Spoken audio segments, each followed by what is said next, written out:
संजय लीला बन्सालीजींबरोबर काम करणं एक युनिव्हर्सिटी आहे. ते डेस्टिनी त्या गाण्याची. तेव्हा तुझ्याला कुठेच अवॉर्ड नाही. मराठीने मागे वळून बघितलेलं नाही. मग आज ते घराणं माझ्यासाठी माझी फॅमिली आहे. रखुमाई रखुमाई हे करणं आधी नव्हतं ठरलेलं. त्या गाण्याला मुख्य सिंगरच नाही. मुख्य सिंगर म्हणजे फक्त मला शिव्या दिल्या त्यांनी. अपघात घडायचा आणि माझ्याकडे गाणं यायचं. मी कधी स्टेज चढलोच नव्हतो शाळेत. सुदैवाने माझ्या आयुष्यात डिरेक्टर्स खूप चांगले मिळाले. नेक्स्ट डे मी ॲडमिट झालो. त्यांच्या डोळ्यात पाणी होतं कारण ते आईविषयी गाणं होतं.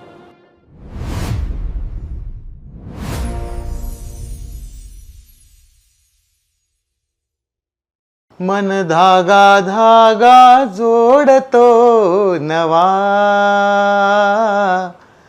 मला असं खूप गावंसं वाटतंय. पहिल्यांदा मी आशिष पात्रे, संविता क्रिएशन्सच्या मजा आली पाहिजे या पॉडकास्टमध्ये तुमचं स्वागत करतो. आता मी जे गाणं गायलो ना, म्हणजे हे तुम्हाला सांगायलाच नको आहे. ह्याला कुठल्या ओळखीची इंट्रोडक्शनची गरज नाही आहे.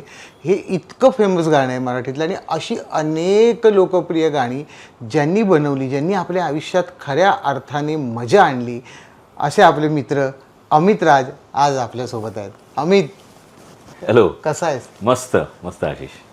म्हणजे मी एक गाणं बोललो की हे धागा धागा जोडतो नवा. इतकी गाणी आहेत अमित की प्रत्येक मूडला जाणारं गाणं जर काढायचं झालं तर कुठल्याही मूडला जाणारं गाणं तू बनवलेलं आहेस. तू स्वतः खूप मूडी आहेस. म्हणजे सगळेच असतो आपण ॲक्च्युली. पण तशी प्रतिभा त्या वेळेस तिथे लागणं की ते 100% त्या प्रतिभेला जस्टिस करणं, हे खरं तर तुझ्याकडनं शिकावं.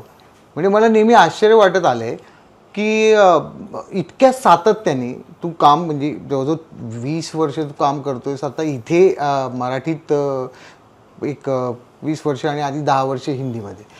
तो त्या सगळ्या ओव्हरऑल प्रवासाबद्दल आज जाणून घ्यायचं आहे. ओव्हरऑल तुझ्या विचार तू कसा करतोस एखाद्या कवितेचा, एखाद्या शब्दांचा, गाण्याचा, सिंगर्सचं कसं तू निवडतोस आणि ते गाणं प्रेक्षकांच्या हृदयापर्यंत कसं पोचवतोस हे जाणून घेणं अत्यंत मजेशीर असणार आहे.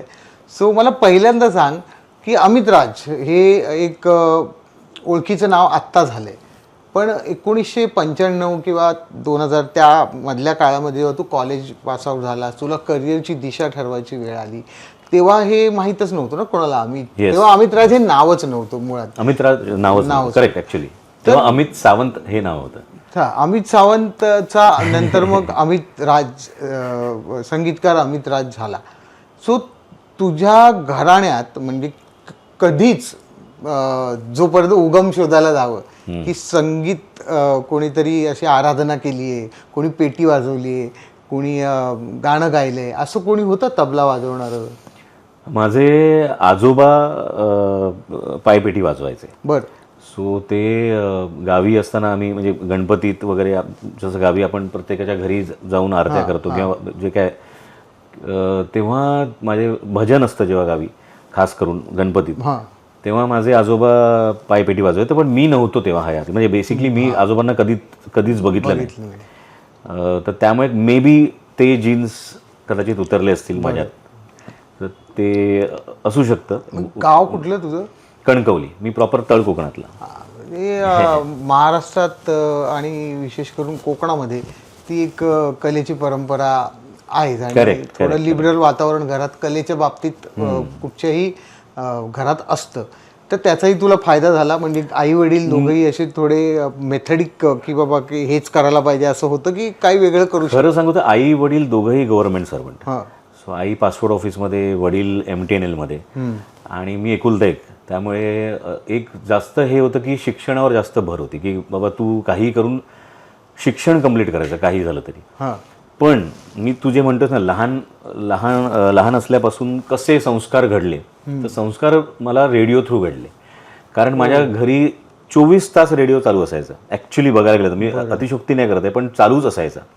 आणि त्यात गाणीच म्हणजे शक्यतो जास्त करून गाणीच असायची. त्यामुळे म्हणजे सगळी गाणी, म्हणजे आधीपासून, म्हणजे ब्लॅक अँड व्हाईट पासूनची सगळी गाणी जी काय असतील, जे काय ते मी सगळं ऐकत आलो. म्हणजे कानावर सतत ते संस्कार घडत आले. आणि त्यामुळे मी ना, म्हणजे मला अजून आठवते माझा सर्वात बेस्ट आयुष्यातला क्षण कुठले असायचे माहिती, जेव्हा लाईट जायची घरातली आणि तो मर्फीचा रेडिओ होता आमच्याकडे, आणि त्यात आम्ही बॅटरी घालून बरोबर तो मी आई बाबा असे आम्ही ना खाली असे झोपलेलो असायचो, कारण आम्ही जवळजवळ 12-13 लोकांची फॅमिली होती आमची, जॉईंट फॅमिली. सो त्यामुळे आम्हाला आमच्या फॅमिलीला एक जागा होती, तर तिथे आई बाबा आणि मध्ये मी झोपायचो. आणि एक रात्री एक अशी कॅन्डल मस्त एक छान असा एक मेणबत्ती लागली आहे आणि ते कारवा आपलं आता कारवा आलं, पण तेव्हा ते मर्फीवरती आम्ही ते रेडिओ ट्यून करून आम्ही तेव्हा ती गाणी सगळी वाजवायचो. आणि ते मला अजून ती आठवणी एकदम खूप फ्रेश आहेत माझ्यासाठी अजूनही त्या. तर दॅट म्हणजे गोल्डन मुवमेंट्स आहेत माझ्या आयुष्यात. मराठी हिंदी कुठची बिना का गीतमाला असेल, कुठलीही पण गाणी चालू असणार, गाणी चालू. कारण आई वडिलांना दोघांना गाणी ऐकायची खूप आवड होती. बरोबर. मग त्या काळामध्ये म्हणजे जे संस्कार तू म्हणतोयस की अशा पद्धतीने घडले, जे डायरेक्ट शिक्षण नाही संगीताचं, पण ते असे घडत होते. करेक्ट. कान तुझा तयार होत होता. करेक्ट. तू म्हणजे तुझा आवडता संगीतकार किंवा तेव्हाचं एखादं गाणं आठवण की हे गाणं लागलं ना की मी त्या भूतकाळातच जातो, असं कुठचं गाणं आहे? मग कुणाचंही असेल. मी ना ते गाणं लागलं की मी खूप म्हणजे आईला ते आवडायचं. थंडी हवा ये चांदनी सुहानी, ऐ मेरे दिल सुना कोई कहानी. विचार कर ना, ती मेणबत्ती लागली आहे, तो रात्रीचा एक अंधार आणि आई वडील आपल्या बाजूला आणि हे गाणं वाजतंय किशोरदांच्या आवाजात. म्हणजे गोल्डन मुवमेंट्स. म्युझिक पण किशोरदांचंच आहे. हो, गगन की छाव. ते माझ्या आईचं सर्वात आवडतं गाणं. ती कधीही अशी मूडमध्ये असली की आई बोलते मला ते गाणं ऐकव एकदा. म्हणजे आई आणि ते गाणं ह्या दोन्ही अशा तुझ्या मनात घर करून बसलेल्या गोष्टी आहेत त्यावेळेस. आणि अशा पद्धतीने त्यावेळेस आर.डी. बर्मन असतील किंवा लक्ष्मीकांत प्यारेलाल असतील, कल्याणजी आनंदजी, मराठीमध्ये हृदयनाथ मंगेशकर, बाबूजी, श्रीनिवास खळे, या सगळ्यांची गाणी तू त्या रेडिओवर ऐकून एक आता हे बघ, ही गाणी प्रत्येकाने ऐकलीत. म्हणजे प्रत्येकाच्या घरात एक रेडिओ असायचा किंवा सार्वजनिक उत्सवामध्ये स्पीकर्स वगैरे लागायचे नंतर. तर ती गाणी ऐकलीत, पण ती गाणी आवडतात पण. म्हणजे आता माझंच उदाहरण घेशील तर गाणी ऐकायला आवडतात, गाणी माहीत असतात, गाण्यांबद्दल प्रेम वाटतं, पण म्हणून मी म्युझिक करत नाही, मला ते येत नाही, माझ्यातनं ते म्युझिक बाहेर येत नाही. तर तुझ्याकडे हा जो आतमध्ये जात होतं जे इनपुट, त्याचं आउटपुटमध्ये जे साध्य झालं तुला, काय कमाल प्रश्न आहे का तो काय होता म्हणजे प्रसंग की बाबा हे बनवता येऊ शकतं मला, हे खूप कठीण आणि क्राफ्टिंगचं काम आहे. सो माझी आजी ती स्वामी भक्त आणि त्यामुळे स्वामींकडे आमचं म्हणजे तिथे टिटवाळ्याला आजही स्वामींचा मठ आहे माझ्या आजीने बांधलेला. बरं. सो तिथे त्या मठात आम्ही जायचो. तर माझी आजी ते अभंग लिहायची स्वामींवरचे. अच्छा. आणि ती मला असं मस्करीत म्हणायची की मी म्हणायचो की हे कसं लिहितेस तू, म्हणजे कारण तसं शिक्षण ॲज सच एवढं नव्हतं आजीचं. हो. पण ते कसं मी नाही लिहिते ते अमित, ते स्वामी लिहून घेतात. सतत तिचं एकच वाक्य असायचं. तर ती मला एक दिवशी बोलली की मला हे तू मला ह्याला चाल लाव ना. सो मी असं म्हणेन ती पहिली सुरुवात माझी. बरं. तर मी विचार केला चल ना आपण एक अभंग आहे, आणि मी गाणं शिकतच होतो लहान, एक साधारणपणे 8वी-9वी पासून गाणं शिकत होतो, पण गाणं शिकत होतो ॲज म्हणजे त्याला असं कधी वाटलं नव्हतं प्रोफेशन करीन वगैरे काही करीन, पण ते तिला माहिती होतं हा गातो किंवा हे करेल, तर ह्या जरा चाली लाव ना बघ ना. तर त्या अभंगानं मी चाली लावायला लागलो. अच्छा. आजीच्या तिने लिहिलेल्या. हो. आणि मग जेव्हा स्वामींचा तो उत्सव असायचा तिकडे टिटवाळ्याला, तेव्हा मी ते अभंग तिकडे गायचो. अच्छा. स्वतः चाली लावलेल्या अभंग असायचे त्या वयात 15-16 वर्षाचं. 8वी 9वीत 10वीत असेल मी, करेक्ट. सो ते तसं सुरू झालं की त्या चाली लावायला, आणि मग त्या आवडायला लागलं. म्हणजे मी सतत म्हणतो ना की तुम्ही ना पियानो शिकू शकता, गिटार शिकू शकता, कुठलंही वाद्य शिकू शकता तुम्ही, गाणं शिकू शकता, पण कंपोज करणं हे शिकू शकत. हे कोणीही म्हणजे कोणीही तुम्हाला शिकू शकत नाही. बरोबर. ते दैवी असतं. आणि मला असं वाटतं ते स्वामींची कृपा आहे आजही, आणि माझ्या बापूंची कृपा आहे. त्यामुळे ते आजही मी असं म्हणतो की मी जेव्हा काही कंपोज करतो ते तिथून येतं. ते मी जस्ट एक माध्यम आहे. करेक्ट आहे. पण इंजिनियर तू झालास म्हणजे शिक्षण आणि पेशाने तू इंजिनियर बनला. ते करायलाच पाहिजे होतं ना, कारण ते घरी असं होतं की नाही आधी शिक्षण. त्या काळामध्ये तो एक मार्क होता ना घरातल्यांसाठी की बाबा माझा मुलगा इंजिनियर आहे. किंवा डॉक्टर आहे, Correct. आणि ते सुरू झालं होतं तेव्हा की. तर तू मग काही वर्ष जॉब पण मला वाटतं कुठं. हो, मी जॉब करायचो एका कंपनीत आणि I was a network administrator. अरे वा. आणि मला अचानक माझे सद्गुरू आहेत डॉक्टर अनिरुद्ध जोशी म्हणून, तर त्यांनी मला बोलावून घेतलं आणि मला सांगितलं जॉब सोडायचा तर आणि ह्या क्षेत्रात जायचं, कला या क्षेत्रात जायचं. तर मी बोललो मग काय करायचं काय एक्झॅक्टली, कारण मी गाणं शिकत होतो. ॲक्टिंग म्हणजे तुलाही माहिती आहे, आपण एकांकिका तेव्हापासून आम्ही करत होतो. गुरु ठाकूर, प्रशांत लोके किंवा अंबर हडप, विनोद हडप काका, लिहायचे त्यांच्या थ्रू आपण एकांकिका करायचो. सो ते आपण करतच होतो, पण मला माहित नव्हतं एक्झॅक्टली काय वे काय, म्हणजे एक ट्रॅक आपण म्हणतो ना, एक आपल्याला एक रस्ता, आपण एक्झॅक्टली कुठला मार्ग पत्करायचा. बरोबर. सो त्याच्यावरती पण त्यांनी मला क्लिअर कट सांगितलं की तू ॲक्टिंग कर, म्युझिक कर, काहीही कर, पण ह्या क्षेत्रात जायचं आणि नोकरी सोडायची. अच्छा, मग तू इंजिनियर म्हणून जी नोकरी तुझी नेटवर्क ॲडमिनिस्ट्रेटिव्ह म्हणून चालू होती कोरस कंपनीत, हा, तर ती कोरस सोडून तू सिंगिंगला आलास. वा वा वा वा वा. ऍक्च्युली पण ते त्यांच्या म्हणजे तुझ्या गुरूंच्या सांगण्यावरून तू ते केलंस, पण ते सोपं होतं का? मग प्रवास सोपा होता का? तू मला त्यांनी आधीच सांगितलं होतं की हा प्रवास एवढा सोपा नसणार आहे अमित, पण तुला हेच करायचं आहे परसिव्ह. मी माझ्या म्हणजे असं मी असं समजतो की माझ्या नशिबात किंवा मला आयुष्यात जे काय करायचं आहे ते आपल्या, म्हणजे आपण म्हणतो ना, प्रत्येक माणसाला एक सद्गुरू खूप महत्त्वाचा असतो, जो आपल्याला दिशा देतो. यु नो, जो आपला मित्र असतो, सखा असतो, बाप असतो, भाऊ असतो, सगळं प्रत्येक गोष्ट आपण त्याच्यामध्ये बघतो, त्या सद्गुरूंमध्ये. तसंच माझे अनिरुद्ध बापू, मी असं म्हणेन त्यांना मी सर्वस्व अर्पण केलं, कारण मला जर आज ते बोलले की हे सगळं सोडायचं, मी सोडणार. का, कशाला हा प्रश्नच नाही, कारण मला आज मी जे काय आहे तुझ्यासमोर, आता तू म्हणतोयस एवढे सिनेमे केले, हे केलं, ते केलं, हे निव्वळ मी असं म्हणेन की हा योगायोग नसतो रे. योगायोग हा बेसिकली शब्दच चुकीचा आहे. मला खूप असं वाटतं डिक्शनरीमध्ये हा योगायोग हा शब्दच नसायला पाहिजे. हे प्रॉपर ठरवलेल्या गोष्टी आहेत आणि त्या घडत असतात. माझ्या आयुष्यात मला ते भेटले, त्यामुळे त्यांनी मला सांगितलं की ह्या क्षेत्रात तुला जायचं आहे. मी एकदाही का, कशाला, आता मग काय होणार, अमुक काय, मी हा प्रश्नच विचारला नाही, कारण मला माहिती होतं त्यांनी काहीतरी डिसाईड केलं असणार माझ्यासाठी, त्यांनी काहीतरी विचार केला असेल माझ्यासाठी, आणि त्याच पद्धतीने गोष्टी घडत गेल्या. मला मॉन्टी सापडला, म्हणजे मला मॉन्टी भेटला ॲज अ मी म्हणेन मेंटॉर. मॉन्टी शर्मा मोठं नाव आहे, संगीतकार. तेव्हा त्याचं देवदास झालं होतं. हो. आणि मग ब्लॅकला मी जॉईन झालो. अच्छा, अमिताभ आणि राणी मुखर्जीचा ब्लॅक, येस, त्या प्रोसेसमध्ये तू होतास. म्हणजे तू तिथून जे निघालास कंपनीतून, जे ते मॉन्टी सोबत काम करायला लागलास, आणि ब्लॅक, मग ब्लॅकचा काही विशिष्ट अनुभव? मी ब्लॅकचं म्युझिक पण खूप वेगळं होतं. डेफिनेटली ब्लॅकचा अनुभव म्हणजे ते एक युनिव्हर्सिटी आहे मी म्हणेन, कारण ते तिथे काम करणंच म्हणजे संजय लीला बन्सालीजींबरोबर काम करणं एक युनिव्हर्सिटी आहे. कारण तुम्ही त्याच्यात एवढं काही गोष्टी शिकता, तुमचे कान अफाट तयार होतात, कारण तिथे कुठलीच गोष्ट काय म्हणतो आपण कीबोर्डवरची किंवा ह्याची नसते, सगळं लाईव्ह असतं. ओके. सो त्यामुळे नुसतं टिंग जरी वाजवायचं असेल तरी शिवामणी सर येतात. अरे बा. ट्रक घेऊन, आणि मग ते टिंग वाजून जातात. पण मला तुला तेच सांगायचं आहे, मॉन्टी सरांकडे मी जॉईन व्हायचं कारण, म्हणजे ते तो कसा भेटला ते सगळं मी नंतर सांगतो. पण आता मला ज्या दिवशी तो मला मॉन्टीकडे मी जॉईन झालो, आणि मी मॉन्टीला बोललो की, मॉन्टीने मला सांगितलं की अमित, म्हणजे ही पण एक मजा आहे की मी गेलो होतो सिंगर म्हणून, बॅकग्राऊंडमध्ये काही आलाप असतील, काय असेल. सो मला यशराजमध्ये तो बाहेर बसवून ठेवायचा. ओके, की बस काय असेल तर मी सांगेन. मी आपलं बसायचो. एक दिवस झालं, 2 दिवस झाले, तिसऱ्या दिवशी मी डबा आणायला लागलो, कारण सकाळ ते संध्याकाळपर्यंत तिथे बसायचं म्हटलं तर. आणि एक दिवशी तो मला बोलला की अमित, आज आप किधर रहते हो? मैं बोरीवली रहता हूँ.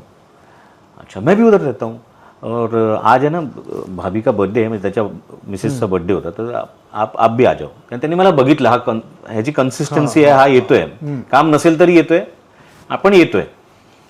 आणि मग त्यांनी सगळ्यांसमोर, त्यांच्या फॅमिलीसमोर आणि त्याच्या सगळ्यांसमोर त्यांनी सांगितलं की आजपासून अमित मला असिस्ट करणार. बरं. सो तिथे ॲक्च्युली दुसरा तिसरा माणूस असं खुश व्हायला पाहिजे. एक तर बन्साली साहेबांबरोबर करायला मिळतं आणि सगळंच. पण मी बोललो की मॉन्टी सर एक रिक्वेस्ट आहे. म्हटलं काय? मला विचारायचं आहे माझ्या सद्गुरूंना की मी हे करू शकतो का, कारण मला फुल टाईम द्यायला ना तुमच्याकडे. हो. अच्छा, कोण आहे तुझे सद्गुरू? तर मी बोला असं असं अनिरुद्ध बापू म्हणून आहेत. एक मिनिट थांब. त्याने खिशातून त्यांचाच फोटो काढून दाखवला. सो माझं म्हणणं काय, मी आता परत तुला तेच सांगतो, हे सगळं डिसायडेड आहे माझ्यासाठी. तेव्हा मला एक खात्री पटली की डेफिनेटली हे सगळं त्यांनी डिसाईड केलंय माझ्या सद्गुरूंनी माझ्यासाठी. मला मॉन्टी भेटणं आणि त्याच्यानंतर मला त्याच्यावर काम करणं हे सगळं काही डिसायडेड आहे. ते माझ्या पुढचा प्रवासही तेच बघतील. सो इथून सुरुवात झाली. ब्लॅक, सावरियामध्ये आम्ही खूप गाणी पण होती मॉन्टीची, कारण त्याच्यामध्ये रणबीर कपूरचा मला वाटतं ते डेब्यू होता. सोनम कपूर, रणबीर कपूरचा डेब्यू होता. हा, त्याची गाणी मस्त होती. अप्रतिम गाणी. टायटल सॉन्ग होतं जब से तेरे नैना वगैरे, चांगली मस्त म्युझिक होतं ते. त्या प्रोसेसमध्ये तू होतास. येस. ओके. आणि मग त्यानंतर मला वाटतं तू अजून काही वीर फिल्म केली आम्ही, अपनेचं बॅकग्राऊंड केलं. ओके. वीरचं बॅकग्राऊंड केलं. मग धरमजींबरोबर काम करता आलं, कारण मला चमकू नावाची एक फिल्म केली प्रियंका चोप्रा आणि बॉबी देओलची, जी धरमजींनी प्रोड्यूस केली होती आणि त्यातली गाणी ही धरमजींनी लिहिली होती. ओके. धरमजी कवी आहेत हो, होते म्हणजे. आणि ते उर्दूत लिहायचे. तुझे ॲम्बिशन जे की मला एक वेगळं माझं नाव, माझं स्थान बनवायचं आहे, ही ॲम्बिशन तुझ्यामध्ये म्युझिकच्या बाबतीत मला तो ट्रिगर पॉईंट की हिंदीत चालू असताना ही कुठून आली? की मला परत त्यांनीच सद्गुरूंनी बोलवलं. मला ते बोलले आता ही वेळ आहे, आता आपल्याला वेगळं स्वतःचं करायचं आहे. ओके. आणि तेही मला तेच सांगितलं की तेही असं कर की मॉन्टीची परमिशन घेऊन कर. Okay. So he should not feel offended, he should not feel bad की तू चाललायस. त्याला विचार, तो कम्फर्टेबल ज्या दिवशी असेल त्या दिवशी तू निघ. बर. सो ही काळजी घ्यायची होती मला. त्यामुळे म्हणून मी हिंदीत का स्ट्रगल नाही केलं, मी मराठीत का आलो, त्याचं कारण एक तर माझे सद्गुरू, दुसरी गोष्ट माझी आई. अच्छा. कारण माझ्या आईने सांगितलं ते जे कॉन्टॅक्ट्स आहेत मॉन्टीचे, जे सगळी लोक तुला ओळखत आहेत मॉन्टीच्या थ्रू झालेले कॉन्टॅक्ट्स आहेत, ते यूज नको करूस. एथिकली रॉंग आहे ते. कारण मी आई माझी खूप त्या बाबतीत, एथिक्सच्या बाबतीत खूप प्रामाणिक आणि खूप फर्म आहे. त्यामुळे ती बोलली की तिथे तसं यूज नको करूस. मग ते बरोबर वाटणार नाही, कारण जो क्लायंट मॉन्टीचा आहे तोच तू, त्याच्याबरोबरच तू काम करतोयस आणि मॉन्टीला ते नंतर कळलं तर ते बरोबर नाही. बरोबर. म्हणून मी मराठीत गेलो. मराठीत माझी तुला ते सांगितलं की असामी अशी ती नावाची फिल्म होती, त्याचं म्युझिक लॉन्च मॉन्टीने केलं. ओके. सो ही माझ्यासाठी मोठी पावती होती की बाबा he is happy for me. मला तर तोच आनंद हवा होता की बाबा माझा मेरा गुरु, मेंटॉर, ज्याच्याकडे मी शिकलो, तो माझ्याबरोबर उभा आहे माझ्या पहिल्या म्युझिक लॉन्च. वा. अमित, मग तू अशा पद्धतीने तुझ्या मेंटॉर म्हणजे मॉन्टी यांना विश्वासात घेऊन, उलट त्यांच्या आशीर्वादानेच तू एक इंडिव्हिज्युअल संगीतकार म्हणून मराठीत पदार्पण केलंस. पहिला सिनेमा तुझा तू झाला, त्यानंतर अमित राज हे नाव तेव्हाच तू घेतलं होतं? परत ते नावही माझ्या सद्गुरूंनी मला दिलं. अच्छा. हा प्रवास तुझा जो सुरू झाला तेव्हाच तुला त्या प्रवासाचं अंतर कळलं होतं की 72 मैल. हो ना. आणि मग पुढे जाऊन काय करायचंय ते पुढच्या सिनेमात कळलं, दुनियादारी. पण 72 मैल त्याआधी मी ना खूप सिरियल करायचो रे. हा. म्हणजे ना खरं सांगू तर जेव्हा मी मॉन्टीकडून आलो बाहेर आणि मी विचार केला इंडिव्हिज्युअल काहीतरी करायचं, ते तेवढं सोपं नव्हतं. कारण पहिली गोष्ट एकतर ओळख, दुसरी गोष्ट आपण जे काम करून आलोय ते एवढं मोठं आहे की तेवढं मोठं काम माहीत नाही मला मराठीत मिळेल की नाही. आणि ते नॉलेज तेवढं मोठं ते जे काय मी करून आलेलो तिथून, ते इथे मला माहीत नाही कितपत मला मुभा मिळेल किंवा मला कितपत ती संधी मिळेल की एवढं मोठं काम करायची, हे मला माहीत नव्हतं. त्यामुळे आणि तिसरी गोष्ट एक तर पैसे. कारण तेव्हा मी तिथून सोडल्यामुळे मला इन्कम ही गरजेचं होतं जनरेट करणं. बरोबर. तर करायचं काय? मग तेव्हा मी एका वेळेला 5 सिरियल करायचो, सिरियलचं बॅकग्राऊंड करायचो. ओके. तेव्हा म्हणजे स्वप्नांच्या पलीकडले, तुझं विन सख्या रे, मन उधाणं मारायचे, लक्ष आदेश सरांची, मग असे मी ओळख नावाची सिरियल होती. ह्या 5 सिरियलचं BGM मी करायचो. ओके. तेव्हा जेणेकरून ॲटलिस्ट पैसे येतील. अर्थात. आणि मग ॲट अ सायमल्टेनियसली मग मी फिल्मसाठी ट्राय करत होतो कुठे कुठे की बाबा कुठली तरी फिल्मचं म्युझिक मिळेल. बरोबर. सो त्याच्या आधी मी हे सिरियल करत होतो. असा मी अशी ती हा जो सिनेमा केला मी, अतुल काळे वॉज अ डिरेक्टर, सचित पाटील होता, मानसी ही होती साळवी आणि हे सगळे होते. आणि पण त्याच्या आधी मी सिरियल करत होतो, 5 सिरियल करत होतो. पण त्याच्यानंतर मग असं झालं की बस. बरं, तू इथं फिल्मचं सुरू झाल्यानंतर मला वाटतं तू मागे वळून बघितलं नाहीस, कारण तुला कंटिन्यू फिल्म केलंस. मला नमूद करायचं इथे की किती वर्ष, 12 का 15 वर्ष? 2013ला माझा दुनियादारी नावाचा सिनेमा आला, पण 2012ला माझा 72 मैल एक प्रवास सुरू होता. 12 ते 27 म्हणजे 15 वर्षात ऑलमोस्ट 108 सिनेमे अमित यांचे रिलीज झालेले आहेत. 120 सिनेमे त्यांनी केलेत, त्यापैकी 108 रिलीज झाले. म्हणजे 15 वर्षामध्ये 120, 15 × 20 म्हणजे 8 सिनेमा हे तू वर्षाला करतोयस. हा खरंच सांगतो तुला, या बाबतीत तरी तू हिंदीचा काय म्हणतात ना, जुने संगीतकार असायचे बघ, लक्ष्मीकांत प्यारेलाल, त्यांच्याकडे असे 6-6, 8-8 प्रोजेक्ट, इधर काम चालू आहे, वो उधर नरेशन गाणे का चालू आहे. तर तशा पद्धतीचं तुझं दिनक्रम किंवा या सगळ्या गोष्टी झाल्या. पण 72 मैल नंतर जो सिनेमा तू केलास किंवा जो मराठीच्या पटलावर एक वेगळ्याच पद्धतीने इतिहास घडवणारा सिनेमा जो आला, जो आपल्या सगळ्यांना माहिती आहे, आणि त्यातलं तुझं गाणं ज्या इंटेन्सिटीने आदर्शला तू ते गाणं दिलंस आणि त्याला त्याने न्याय दिला, अर्थात ते तुझ्या तोंडून ऐकूया आपण. तो सिनेमा म्हणजे दुनियादारी. त्याचं काय म्हणणं आहे, म्हणजे कसा काय दुनियादारी काही चालत आला? कारण सगळे एक्सपेरिमेंटल गोष्टी होत्या. सो ना, इंडस्ट्रीची होळी असते ना, असायची तेव्हा, तर अजून खूप मोठ्या पद्धतीने आपण साजरी करायचो. सो सचिन दरेकर ह्याचं नाव मला नक्कीच घ्यायला आवडेल, जो माझा खूप लहानपणापासूनचा मित्र. आम्ही एकत्र इंजिनिअरिंगला होतो, म्हणजे 11वी 12वी ते इंजिनिअरिंगपर्यंत आम्ही एकत्र. तर तो मराठीत काम करतोय म्हणून त्याला मी फक्त अप्रोच केलं. त्याला सांगितलं, अरे यार बघ ना, कुठे काय ओळख लागत असेल, कोण सिनेमा करत असेल तर बघ ना जरा. तर त्याने मला सांगितलं की इंडस्ट्रीची होळी आहे, तर तिथे तू ये. आय वॉज नॉट इन्व्हायटेड, पण तो बोला तू माझ्यावरच चल. तर तिथे तुझी मी ओळख करून देतो, कोणावर अजून तिथे डिरेक्टर्स बरेच येतील, मी ओळख करून देतो. तिथे माझी पहिली ओळख झाली राजू पाटलांबरोबर. तो त्यांनी इंट्रोड्यूसच असं केलं की हा असं असं हिंदीमधून आला आहे, अमुक अमुक आहे, मोंटी शर्मांबरोबर काम केलं आहे आणि त्याला इच्छा आहे काय मराठी काहीतरी करायची. तर राजू सरांनी सांगितलं ओके मी सांगेन तुला. असं करून झालं. होळी झाली, संपलं. 2-3 दिवस गेले. 5व्या दिवशी 6व्या दिवशी मला वाटतं सचिनला त्यांचा फोन आला, राजू सरांचा, की तो मुलगा तो मला सांगितलेला त्याचं नावाला नंबर दे, एक काहीतरी काम आहे. असं करून त्यांचा फोन आला मला 72 मैल एक प्रवाससाठी. त्यांनी मला सांगितलं की मी ट्राय करीन, मी तुला कन्फर्म नाही सांगत, मी तुझ्यावर करतोय हे कन्फर्म नाही आहे, ट्रायलसाठी मी तुला गाणी देतो, सिच्युएशन सांगतो, गाणी करूया. आणि लिरिक्स ऑलरेडी रेडी आहेत, कारण संजय कृष्णाजी पाटलांनी ते लिरिक्स ऑलरेडी लिहिले होते, कारण ती फिल्मच त्यांनी लिहिल्यामुळे ते शब्दही त्यांनी लिहिले होते. तर शब्द ऑलरेडी आहेत आणि तुला ते कंपोज करायचं आहे.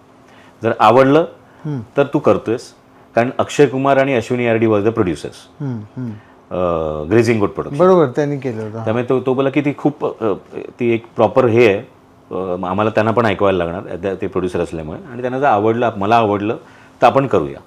असं करत मी ती गाणी केली. 2 गाणी झाली, दोन्ही आवडली की क्रॅक झाली. मग ते हळू त्यांना कॉन्फिडन्स यायला लागला माझ्यावर, एक केअर नाही आहे, हा करू शकतो, ही पूर्णच फिल्म करू शकतो. मग त्याचा BGM पण मीच केलं आणि गाणीही मीच केली. ओके. आता त्याचे DOP होते संजय जाधव त्या फिल्मचे. आणि संजय जाधवांनी विचारलं ही गाणी कोणी केली आहेत? तर राजू बोला असं एक नवीन मुलगा आहे अमित राज नावाचा. ठीक आहे, मला नंबर दे त्याचा. म्हणून दादांचा मला कॉल आला. दादा बोले अशी फिल्म करतोय दुनियादारी नावाची, आणि मला एक गाणं करायचं आहे, त्याच्यामध्ये एक सॅड सॉन्ग, तर तू करशील का? मी मी करतो.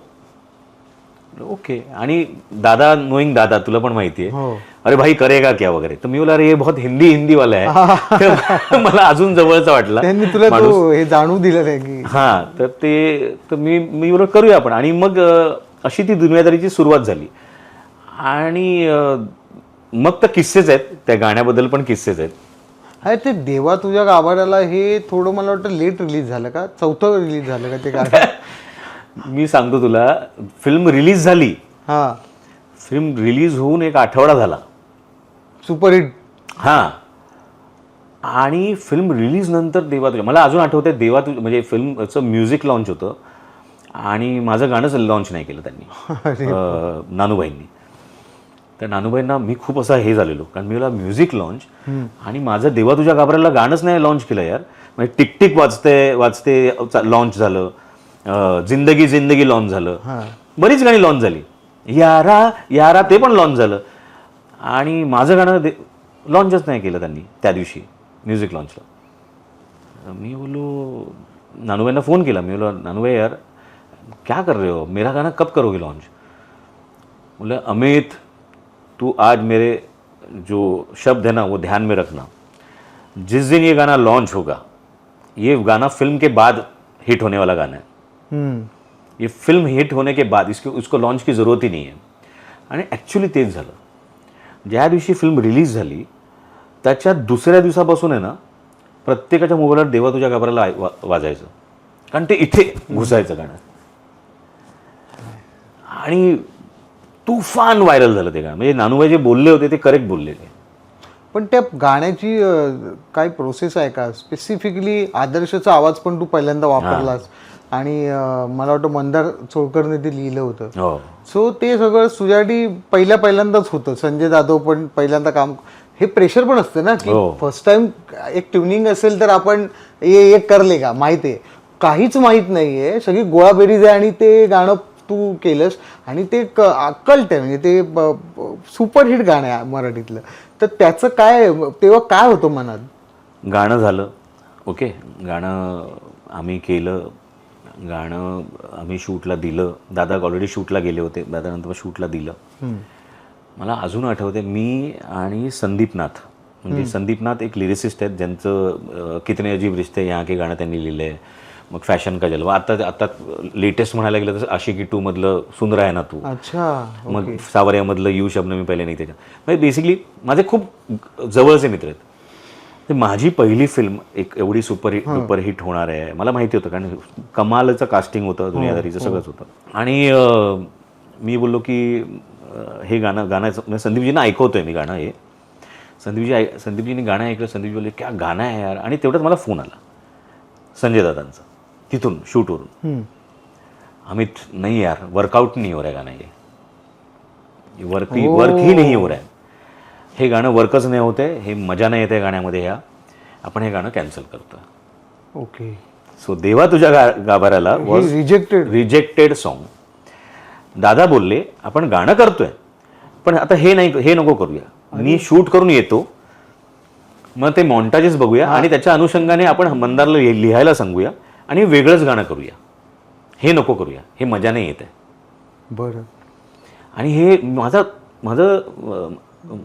काय म्हणतात, माझं मूड ऑफच झाला सगळं. आणि संदीपजी बोलले काय झालं, मी असं असं असं हो गया, उनको पसंद, उसको फ़ोन लगा, मैं बात करता हूँ उससे, इतना मेरे को तो शब्द इतने समझ में नहीं आते, लेकिन जो गाने का इंटेंसिटी है वो कमाल इंटेंसिटी है, क्यों रिजेक्ट कर दिया लोग ने.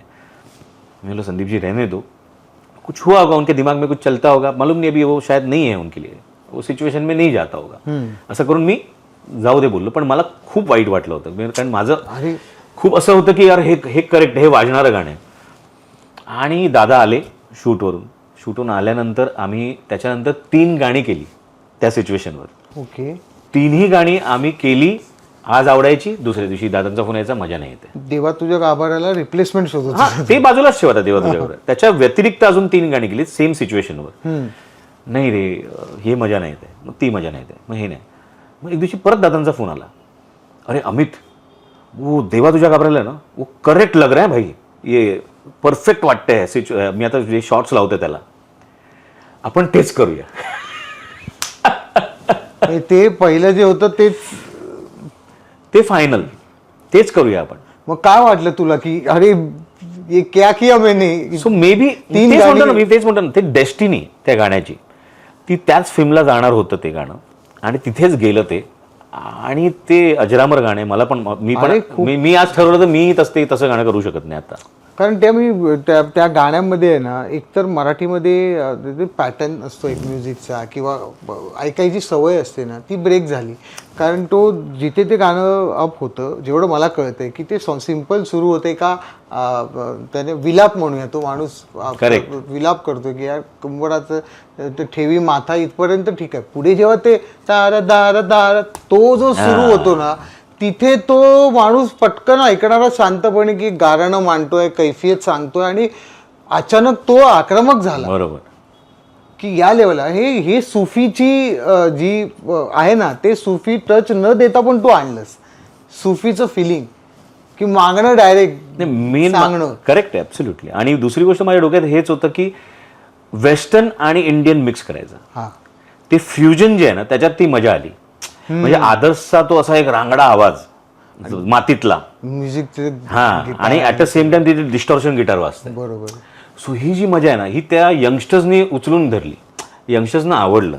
करेक्ट की यार क्या बात आहे यार, हे आत्ता वाटतंय आम्ही काहीतरी आता आमच्या आत्ता ह्याचं म्युझिक ऐकतोय जनरेशनचं. बरोबर. सो माझा नेहमी तोच प्रयत्न असतो, आत्ताही तोच असतो की आत्ताच्या जनरेशनला काय आवडेल ते इन्स्ट्रुमेंट्स किंवा तो साऊंड मॅच करणं खूप गरजेचं आहे.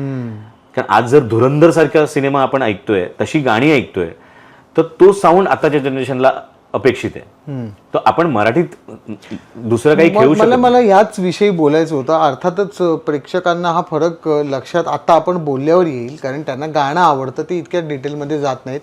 की मराठीतल्या गाण्यांचा साऊंड म्हणजे आता साऊंड जो कसा बनतो हे तुलाच जास्त माहिती आहे की 2च्या ऐवजी जास्त 5 गिटार किंवा व्हायोलिन्स वाढवल्या किंवा काय, तो जो एक साऊंड बनतो ना पूर्ण गाण्याचा, तो तू बदललास. म्हणजे बऱ्यापैकी तुझं कॉन्ट्रीब्युशन आहे त्यात. मराठीतला जो रोमॅन्टिक गाणं पण इव्हन त्याचा जो धडधड टांग, तो जो धागाचे तुझे जे बीट्स आहेत ना, तो काय ढोलक वाजवलाय, डफ वाजवलाय माहीत नाही, पण ते ऐकायला येताना वेगळ्या पद्धतीने येतात ते नॉर्मल. तर हे काय तू विचार करतोस नेमका, केलास किंवा काय, की मराठीचा तो अभ्यास तर केला असशील ना, इथे काय म्युझिक चालतं. मेन म्हणजे मराठीचा अभ्यास करण्यापेक्षा ना सर, मी मराठीत आलो तेव्हा पूर्ण कोरी पाटी घेऊन आलो. मी ते आधीचं काही विचार नाही केला किंवा मराठीत काय चालतंय किंवा काही नाही चालत आहे हेही काही विचार नाही केला. माझं एकच होतं, मला जे प्यारेलालजींनी मला सांगितलं एक दिवशी की अमित गाना ऐसा करो की नीचे जाने वाला रिक्षावाला भी गा पाए. मेलेडी, सिंपल मेलेडी ठेवा, जे कोणीही गाऊ शकेल इझिली, सहज पद्धतीने. उगाच त्याला कॉम्प्लिकेट करून काहीतरी मी आता सॉलिड काहीतरी मी केलंय, त्याने काय होत नसतं. मेलडी खूप सिंपल ठेवायची असते, जी एक साधा लेमॅनही गाऊ शकेल, तरच ते गाणं हिट आहे. म्हणजे एका शब्दात सांगायला गेलं तर चाहूंगा मैं तुम्हें सांझ सवे, तो cinema black and white cinema, at the same time बोल राधा बोल संगम नावाचा सिनेमा त्याच वेळेला येतो. दोघांमध्ये दोन्ही नॉमिनेशनमध्ये आहेत. ओके, प्यारेबाबा आणि ऑफकोर्स रफी साहेबांनी घेतलं ते अवॉर्ड, कारण प्यारेबाबा गेलेच नव्हते, कारण त्यांना माहिती वाटलेलं आम्हाला मिळणारच नाही. शंकरचे किशन आहे. सो वही मेलडी आहे सर, मेलडी ऑलवेज वर्क्स. हे मी एकच डोक्यात ठेवून ह्या इंडस्ट्रीमध्ये आलो किंवा कुठल्याही इंडस्ट्रीमध्ये मी जर पुढे जाऊन गेलो तरी, की मेलडी ऑलवेज वर्क्स. त्यामुळे मी असं कुठलाच विचार नव्हता केलेला की हे मराठीत चालत नाही किंवा हे चालतं, असं काहीतरी करूया, आपण वेगळं करूया काहीतरी. आपण आत्ताच्या जनरेशनला, मी दरवेळी युथला जास्त टार्गेट करतो, हे माझा सतत प्रयत्न असतो. कारण युथला आवडलं ना, ते आपोआप त्याच्या आजूबाजूची लोक पण ऐकत असतात मग ते. हो, बरोबर. आणि युथ तसा बघायला गेलं तर गाण्यांच्या जास्त क्लोज युथ असतो, कारण आपण आहे ना सिनेमाची स्टोरी, हिरोईन याच्यामध्ये असतो, पण म्युझिकशी युथ कनेक्ट लवकर होतो. तर पण तुला मजा माहिती आहे का, त्या गाण्याला कुठलाच अवॉर्ड नाही मिळाला. तेव्हा तुझ्या गाभाऱ्याला अवॉर्डच नाही. त्या वर्षीची सगळी अवॉर्ड तुला ऍक्च्युली मिळायला हवी होती, काहीच मिळालं नाही. म्हणजे पंकजला टिकटिकसाठी सगळे अवॉर्ड.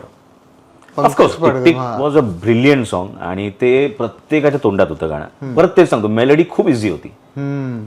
देवा तुझ्यापेक्षा जास्त इझी टिकटिकची मेलडी होती, पण देवा तुझ्याला कुठेच अवॉर्ड नाही. आणि पंकजकडे अवॉर्ड्स, आणि मी आणि आदर्श म्हणतो अरे यार ह्याला सगळे मिळाले रे अवॉर्ड, आपल्याला काहीच नाही रे.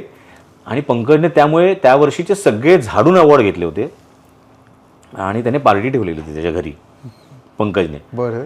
आणि आम्ही गेलो त्या दिवशी नेमकी पंकजने BMW घेतली नवीन कोरी करकरीत. आणि आम्ही गेलो, सगळं झालं आणि पार्टीमध्ये गेलो आम्ही. आणि रात्री मला अजून आठवते आम्ही सगळे बसलोय, संजय दादा अमुक हे ते सगळे आम्ही. आणि पंकजच्या किचनमधून एक आमच्याच देवा तुझ्या घाबरायला गाणं वाजतंय. तर मी आदर्शला बोललो, आदर्श आपलंच गाणं वाजतंय रे. तर बोललो हो. अर्थाकडून आम्ही गेलो तर त्याची मेड जी होती ती ते गाणं लावून त्याचा व्हिडिओ लावलेला आणि ती ढसाढसा रडत होती. तर मी आदर्शला बोललो हे आपला अवॉर्ड आहे. वा,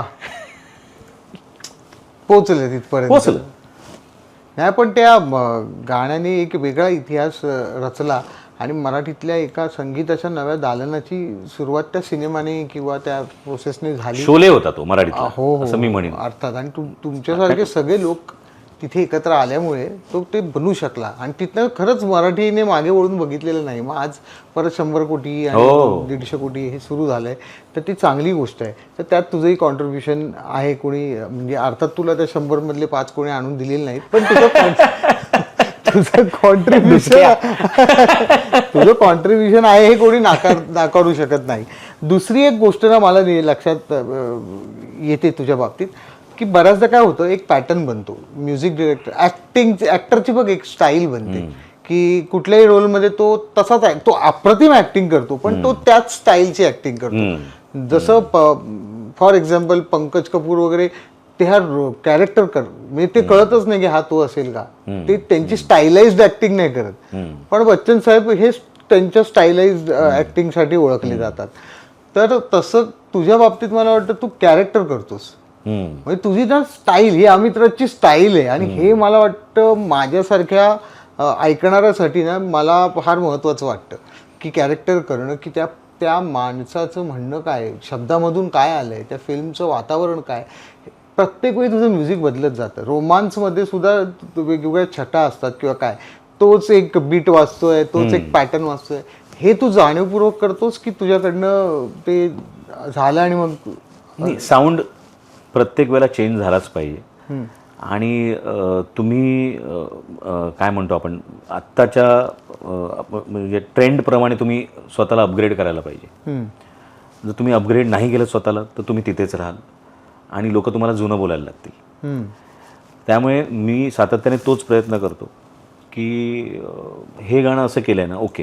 म्हणजे फॉर एक्झाम्पल तुला सांगतो ना, तोळा तोळा माझं गाणं किंवा धागा धागा. आता त्या दोन्ही ह्याच्यामध्ये तुला साऊंड सेम नाही वाटणार. वेगळा साऊंड आहे. तोळा तोळा वेगळा साऊंड आहे, धागा धागा खूपच वेगळा साऊंड आहे. कारण त्याच्यामध्ये थोडंसं वेगळं एक इंडियनाइज एक हे आलं आहे. किंवा फॉर दॅट मॅटर क्लासमेट्सचं सावर रे नावाचं एक गाणं होतं क्लासमेट्समध्ये, जे फिल्ममध्ये नव्हतं, वेगळं होतं. तर तो साऊंड बघ. तर प्रत्येक लव्ह सॉन्ग पण करताना मी तोच विचार करतो की तो सेम नको वाटायला, की हां हे आहे ना अमित राजचं असणार, नको तो ते हेच नको मला. म्हणजे तू मेलडीचं म्हणालास तर मेलडी तुझ्या महाराजांवरचं जे गाणं आहे बघ, माझ्या राजा र माझ्या शिवबार, ते मला खूप आवडतं. बघतोस काय मुद्राकर मधल्या त्या गाण्यामध्ये इतकी सुंदर मेलडी आहे. शोधू कुठर ती मेलडी आहे, पण ती मेलडी फक्त रोमॅन्टिकलाच येते असं नाही. मला माझ्या राजाला, माझ्या गुरुला काहीतरी एक सांगायचंय, ते पण मेलडीयस असू शकतं. भले ती व्यथा असेल काय असेल, ती तशी पोचते. म्हणजे ते दुखणं. पण हे तू स्वतः तुला आवडतं किंवा तू तशी भूमिका घेऊन ते करतोस, याचं खरंच कौतुक आहे. की मला माझं अमितराजचं संगीत म्हणजे अमितराजच दिसला पाहिजे आणि सगळेजण एक डिरेक्टर असतो तर सगळे त्याच्यासारखी ॲक्टिंग करतात की नाही माझ्यासारखंच करा. तसं काय, मी वेगळं त्या मुलासारखं करून घेईन, तसं तू त्या मुलासारखं करून घेतोस. स्वतः त्यात हे फार क्रेडिटेबल आहे. आणि गाण्यांचं बोलायचं झालं ना तर आपण एक महत्त्वाचा एक दुनियादारी नंतरचा सिनेमा होता संजय दादांचा, तेव्हा एकत्र होतो प्यारवालीला. तेव्हा मी तुझी प्रोसेस ही जवळून बघितली. मी लिहित होतो आणि तू सिटिंग चालायच्या तेव्हा तू यायचास, तेव्हा सगळ्यांना गाणं ऐकायला बोलवायचे. तर त्याच्यात इतकी सुंदर गाणी होती ती ऍक्च्युली मला वाटतं अंडररेटेड गाणी हो कव्वाली वगैरे ती कव्वालीच बोलणार होतो आता मी. ती इतकी सुंदर कव्वाली मराठीत मी ऐकलेली नाही. ती खूप चांगली. या आली मौला आली जहा जाऊ तुझे पाहू.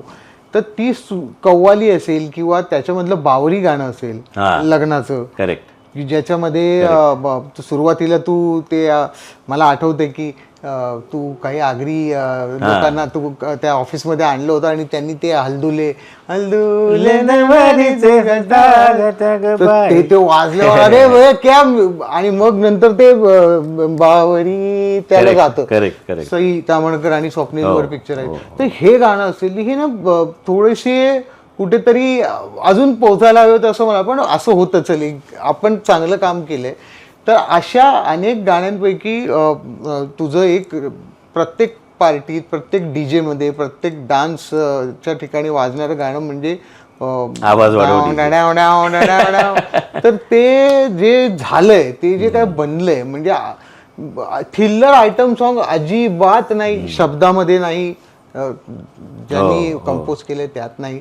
तर त्या मागचं काय ते आम्हाला सांग ना गंमत, की बाबा हे ऐसा गाणं बनवणे. आवाज वाढवची तर खूप खूप काय काय गमती जमती आहेत. कारण ते गाणं करत असताना पण आमच्या डोक्यात क्षितिज पटवर्धनने ऑफकोर्स लिहिलंय, हो अप्रतिम लिहिलंय. आणि ते गाव कोमात वगैरे त्यांनी जे शब्द वापरले मराठी जोमात. हा, तर त्यामुळे ते लिहिलं कमाल गेलं. आणि करत असतानाच आम्ही विचार केला की आपण यांना बाप बेटे को दोनों को लेते. तर कोण, तर शिंदे. तर आनंद शिंदे काका आणि आदर्श शिंदे या दोघांना आपण एकत्र आणून जो काय आहे तो धमाका करूया. कडक गायलंय त्यांनी. तर त्यातल्या मला आठवणी म्हणजे मी सांगेन, आम्ही गाणं करत होतो आणि आदर्श चाललेलं बाबांकडून पहिलं गाऊन घे अमित, काकांचं चाललेलं पहिलं आदर्श गाऊ दे. तर माझी त्याच्यामध्ये मधल्यामध्ये सँडविच होतं, कोंबडी चालली. माझ्या नेमकं असं झालं की मग मी बोललो की ठीक आहे, काकांना बोललो तुम्ही गाऊन घ्या ना पटकन. म्हणलं ठीक आहे. काका गायले. आदर्श येऊन बाहेर थांबला होता, आदर्श ऐकत होता शांतपणे. आणि काका गायल्यानंतर म्हणजे संपलीच गोष्ट. म्हणजे हा माहोल. मग त्याच्या आता वर गायला लागेल ना आता आदर्शला, असं आहे ते. आता त्याच्या वर म्हणजे त्यांनी ऑलरेडी मार्क असा सेट करून ठेवलेला. आणि गाणं झालं आणि मी त्यांच्याकडे चेक घेऊन गेलो. काका हा चेक. मी चेक नाही घेत, मी कॅश घेतो. त्या दिवशी त्यांचा मूड होता कॅशचा. आता मला आता कॅश कुठून आणायची, म्हणून बाहेर गेलो. आदर्श बोललो तुझ्याकडे कॅश आहे का? असं बोलला हो आहे माझ्याकडे थोडी कॅश. तर आदर्शकडूनच कॅश घेतली, त्या वडिलांना दिली तुमचे पैसे. त्याच्या वडिलांना दिली, काकांना दिली. काका बोलले आदर्शला पण बोलव. आदर्शला बोलवलं. त्यांनी ती अशी कॅश आहे ना अशी हाताने अशी 2 त्याचे भाग केले. हे घ्या खाऊ खा. So that was so sweet की म्हणजे मला दिली एक आणि आदर्शला दिली, जा खाऊ खा.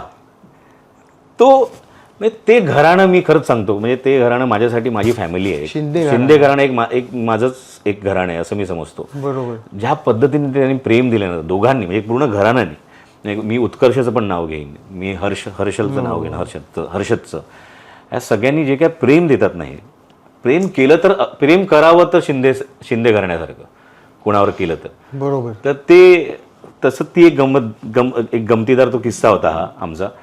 आणि मग डेफिनेटली मग आदर्श गायला आणि मग त्या दोघांचं जे काही कोलॅब झालंय ते गाणं, आणि ते दोघं जेव्हा आताही परफॉर्म करत असताना एवढी मजा येते लोकांनाही ऐकताना. ते आवाज वाढव डीजे तुला आईची शपथ आहे, आणि तुला आईची मध्ये पण ते व्हेरिएशन जे काय काकांनी घेतले आईची वगैरे असं काय ऍक्च्युअल बोलतोय फार छान. ते काय होतं ना, बऱ्याचदा तुझ्या लक्षात येतच असेल, बऱ्याचदा ना कधी न ऐकलेला प्रकार आला ना समोर की तो पटकन लक्ष वेधून घेतो. म्हणजे हे गाणं रे देवा तुझ्या गाभाऱ्याला, की अशा पद्धतीचं ऐकलंच नाही कधी पॅटर्न, किंवा अशा पद्धतीचं गाणं बाप मुला म्हणजे दोघं, आणि त्याच्यानंतर त्याच्यात असे शब्द आहेत की जे ऐकावेसे पण वाटतात आणि शिवीसारखं वाटतं पण नाहीये. आईची शपथ बोलतोय, अरे हे वेगळाच प्रकार यांनी लिहिलं. तर तशा पद्धतीचं करताना नेहमी चॅलेंजिंग काम ते असतं. कारण अनेक सिनेमांचं स्क्रिप्ट आता हे दिग्दर्शकाला बऱ्याचदा कळत नाहीत. तर म्युझिक डिरेक्टर म्हणून तुला त्या लेवलला जाऊन बसावं लागतं की बाबा ह्याचं म्हणणं काय आहे आणि काय. आता या सिनेमातच गंमत बघ ना, वैविध्य म्हणावं तर तू आवाज वाढव DJ केलेस, त्याच सोनाली कुलकर्णीसाठी तू याच सिनेमात मला वाटतं रखुमाई. आणि ते थोडं लेट फेमस झालं असेल गाणं, कारण ते ना आवाज वाढव डीजेच्या त्या ग्रँजरच्या समोर थोडंसं हे, पण शेवटी असतं ना सोनं, त्या सोनं असतं. करेक्ट. ते रखुमाई इतकं सुंदर, इतकं शांत जाणारं गाणं. ह्या दोन टोकाच्या गोष्टी कशा काय एकाच सिनेमात. हे ब्रीफ कोणाचं होतं? समीर पाटील ऑफकोर्स. पण रखुमाई हे करणं आधी नव्हतं ठरलेलं. जेव्हा सिनेमा झाला पूर्ण त्यानंतर जेव्हा आम्ही ओव्हरऑल आपण म्हणतो ना BGM चाललेलं, सगळं चाललेलं, तेव्हा समीरला असं वाटलं की आपण इथे गाणं करायला पाहिजे. एक स्त्रीला, तिला एक ट्रिब्यूट म्हणून. कारण रखुमाई ही घरातली ॲक्च्युली खरी करती धरती ती असते. कारण नाही म्हटलं तरी ती सर्वस्व सगळ्या गोष्टी अंगावर घेऊन ती त्याची झळ कोणाला लागू देत नाही. आणि त्यामुळे त्या विठ्ठलाचं कसं काय होत असेल, त्यामुळे त्याचं कौतुक मला वैभव जोशीचं करावं असं वाटतं. त्याने अप्रतिम लिहिलं ते की तुझ्या विना वैकुंठाचा कारभार चालना, एकल्या विठुरायाला संसार पेलना. म्हणजे हे शब्दच एवढे कमाल. आता अंगावर काट आला आत्ताही माझ्या. म्हणजे एवढं कमाल त्यांनी लिहिलंय वैभवने. सो समीर सरांचं तेच होतं की ओव्हरऑल सिनेमा बघितल्यानंतर आम्हाला असं वाटलं गाणं करायलाच पाहिजे. आणि मग ते रखुमाई हे गाणं घडलं. वैभवने अप्रतिम त्याचे शब्द लिहिले. ते शब्दांवरती मग मी चाल लावली. आणि मग आमचं असंही डिसाईड झालं की ते सगळ्या आपल्या घरातल्या रखुमाई आहेत असं मी म्हणेन, त्यांना डेडिकेट ते करायचं होतं. म्हणून ते मी कोरसमध्ये ठेवलं ते गाणं पूर्णपणे, फिमेल कोरस. ओके. सो ते कोरस नाही म्हणता येणार, कारण ह्या सगळ्या मोठ्या सिंगर्स आहेत ॲक्च्युली. सगळ्या जे सोलो गातात तशाच त्याच सिंगर्स आहेत सगळ्या. पण त्यांनी ते गाणं अप्रतिम. हा परत एक वेगळा पॅटर्न आहे की त्या गाण्याला मुख्य सिंगरच नाही, त्यामुळे पूर्ण कोरस चालतं. आणि ते असं वाटतं की एक खूप लोकांनी ते ॲप्रिशिएट, म्हणजे खूप लोक ॲक्नॉलेज करतायत ही गोष्ट, जे शब्द लिहिले तसं तो फील आहे. वा. तर ते असं ते एक्सपेरिमेंट तू वेगवेगळे करत असतोस. आणि तरीही तुला एक संगीतकार शिव्या देतो. सो माझे गुरु ॲक्च्युली विनोद भट, ज्यांच्याकडे मी गाणं शिकलो. विनोद भट हे हेमलता सिंगर जे आहेत अखियों की वगैरे, त्यांचे सख्खे भाऊ. तर आणि ते बेसिकली तबला वादक वाजवायचे. आणि अल्ला रखा खान साहेबांचे ते पहिले स्टुडंट इनफॅक्ट. ओके. सो त्यांच्याकडे मी खूप वर्ष शिकलो. आणि त्यांचे मित्र होते, एक म्युझिक डायरेक्टर, त्यांचं नाव नाही घेत, आणि खूप मोठे म्युझिक डायरेक्टर होते ते. आणि त्यांनी मला सांगितलं एकदा तुझा आवाज खरंच चांगला आहे अमित, तू त्यांना फोन कर आणि एक ऑडिशन दे. म्हणजे ऑडिशनसारखं एक गाऊन त्यांच्याकडे बघ तिकडे. आणि तेव्हा असं काही मोबाईल नव्हते ना की बाबा आपण व्हॉट्सअपने पाठवलं वगैरे वगैरे. ते तुम्ही तिकडे पर्सनली जायला लागायचं तुम्हाला, किंवा तुम्ही तुमची एक कॅसेट बनवा आणि मग तुम्ही ती द्या कॅसेट, मग ते ऐकतील तेव्हा ऐकतील. पण ह्यांचं म्हणणं असं होतं की ते माझ्या रिलेशनमध्येच आहेत, सो तू जाऊन त्यांना पर्सनल लेवलवर ऐकव. सो मी ते फोन केला त्यांना. आणि तिथून मला जे काय ऐकायला मिळालं शब्द, ते भयानक होते शब्द. कारण ते खूप डिक्शनरीच्या बाहेरचे आणि खूप शिव्यागाळ आणि खूप काय. आणि का मला ते पण कळलं नाही. म्हणजे मी खूप प्रामाणिकपणे त्यांना एवढंच विचारलं की मी जसं आपण जनरल फोन करतो की ह्यांच्या रेफरन्सने मी तुम्हाला कॉल करतो, ह्यांनी मला तुमचा नंबर दिला आणि मला तुम्हाला ऐकवायची इच्छा आहे, तुम्हाला आवडेल, तुम्हाला कधी तुम्हाला वेळ असेल तर. एवढंच माझं हे होतं बोलणं. त्याच्यानंतर ते मला काही बोलायलाच दिलं नाही त्यांनी फक्त मला शिव्या दिल्या त्यांनी. आणि त्यानंतर मी एक आठवडा डिप्रेशनमध्ये होतो. कारण ह्या लेवलचं मी आयुष्यात कधी कोणाकडून ऐकलं नव्हतं. आणि हे मी आईवडिलांनाही सांगू शकत नव्हतो, कारण नाहीतर माझे आईवडील बोलले असे की हे सगळं सोडून द्या, अमित, हे आपलं काम नाही आहे. पण ते मी सगळं सहन केलं. आणि हे मी कधीच सांगतो, जेव्हा मला ह्या क्षेत्रात जायचं हे माझ्या सद्गुरूंनी सांगितलं त्याच्या आधीची गोष्ट आहे ही. सो तेव्हा आईवडील माझे सरळ बोलले असेल की तू आता ह्याच्यात काही करू नकोस, उगाच जायची गरज नाही कुठे, आता काय तू आपलं जॉब कर छान. म्हणून मी आईवडिलांना पण सांगितलं. म्हणजे आपण माणूस जेव्हा कोणाला सांगत नाही किंवा व्यक्त होत नाही तेव्हा तो मनात ठेवतो, आणि मनात ठेवलं ते जास्त अजून ते स्ट्रेस बनतो त्याचा, हे होतं, सॅच्युरेट होतं. तर तेच झालं माझं. आणि एक आठवडा जवळजवळ मी खूप अस्वस्थ होतो, आणि मला असं सवयच नव्हती कधी असं कोणाचं ऐकायची. ते झालं, पण आपण नियतीचा खेळ म्हणतो ना, की आपण कसं असतं ते परत ते सर्कल कंप्लीट होतं. की मी जेव्हा मॉन्टीकडे होतो, मी मॉन्टीकडे जेव्हा हे करत होतो, असिस्ट करतो मॉन्टीला, आणि बरेच वर्ष असं असिस्ट करत होतो असल्यामुळे मॉन्टीचा तेवढा विश्वास होता माझ्यावर, बरीच गाणी गाऊन पण घेतली होती. तेव्हा तीच व्यक्ती मॉन्टीकडे त्याच्या मुलाला घेऊन आली, त्याच्या मुलाला एक चान्स मिळावा म्हणून बरं, गाण्यासाठी. आणि तेव्हा मॉन्टीकडे मी होतो असल्यामुळे मॉन्टीने मला सांगितलं की एक काम कर अमित, तू ही सुन लेना, क्या लग रहा है देख, अगर अच्छा है तो ठीक है देख लेंगे, बट तू ही सुन ले, you take the decision. So कसं सर्कल ते कंप्लीट होतं.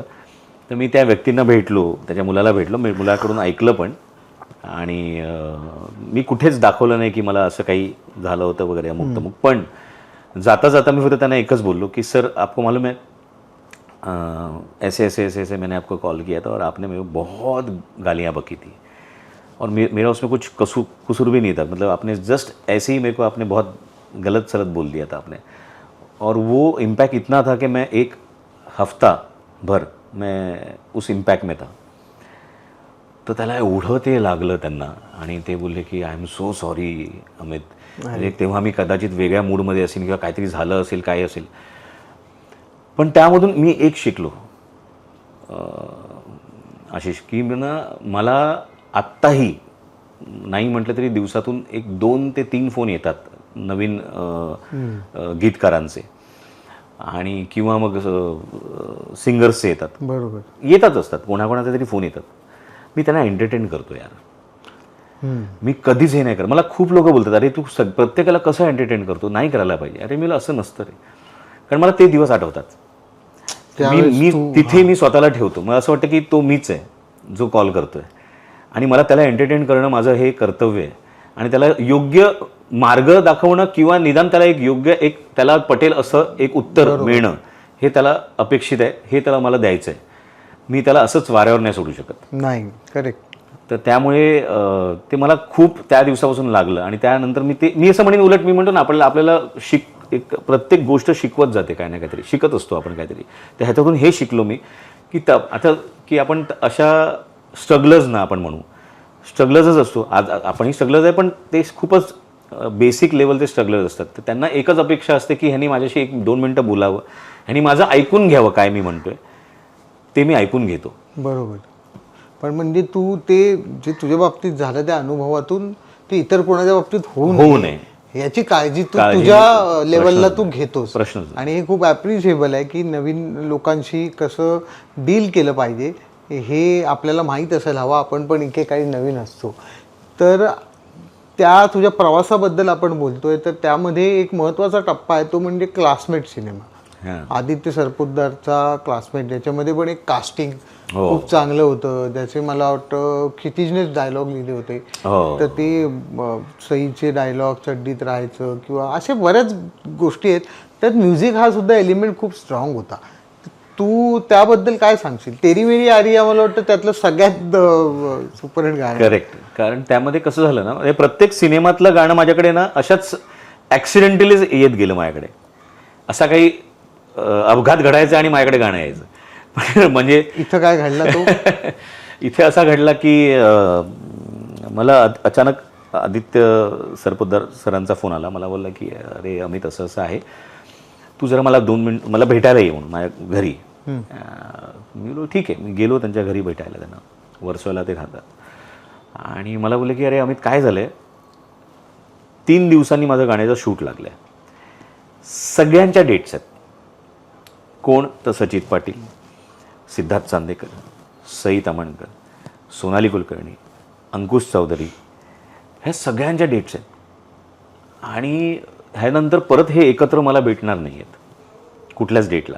सो ह्या सगळ्यांच्या डेट्स एकाच दिवशी आहेत. 3 दिवसांनी माझं गाणं शूट आहे. आज मी तुला सांगतोय, मी एका संगीतकाराबरोबर करत होतो ते गाणं. काही कारणास्तव ते नाही झालं, पण होऊ शकेल का? मी बोललो 3 दिवसात. बोललो बरं. मग त्यांनी मला सिच्युएशन सांगितली, अशी ही सिच्युएशन आहे आणि माझं तो बोला हेही बुक झालं आहे क्लब जिथे शूट होणार आहे आणि मला त्या दिवशी शूट करायचं आहे काही करून. म्हटलं बरं. मी काहीतरी तुला विचार, माझ्यावर माझा गिटारिस्ट होता एक रितेश, आणि मी बोललो की ठीक आहे आपण एक काम करूया, मी याच्यावर विचार करतो, तुला आज काही करून मी एक काहीतरी ऐकवतो. असं करून मी उभा राहिलो आणि तेवढ्यात धो धो पाऊस कोसळतोय. म्हणजे एवढा पाऊस पडायला लागला की तो मला आदित्य बोलला की एक काम कर अमित यार, तू बस आता थोड्या, आपण इनफॅक्ट अजून एक कॉफी पिऊया. तर मी तू बसलोच आहे तर मग आपण इथेच जॅमिंग करूया. असं करून माझ्या गिटारिस्ट बरोबर मी तिथे जॅमिंग सुरू केलं. तो आत कॉफी करायला गेला होता आणि तिथे मी फक्त ट्यून क्रॅक केली ती की तारारी दारा दिदा दरी मेरी यारी हो. तिथून तो आला, अरे अमित हेच पाहिजे आपल्याला. मी बोला आता तुला घाई झाली म्हणून तुला सगळंच आवडेल, आता तुला सगळंच आवडणार आहे. अरे नाही नाही खरंच सांगतोय, जेन्युइनली हे परफेक्ट आहे. मग ते दर दरा दारी दारा रे दारा दी दे दारा ही चाल झाली. आता लिहून कोणाकडून घ्यायचं? चला मंदारला फोन केला, सोळकरला. मग आम्ही मंदारकडे गेलो.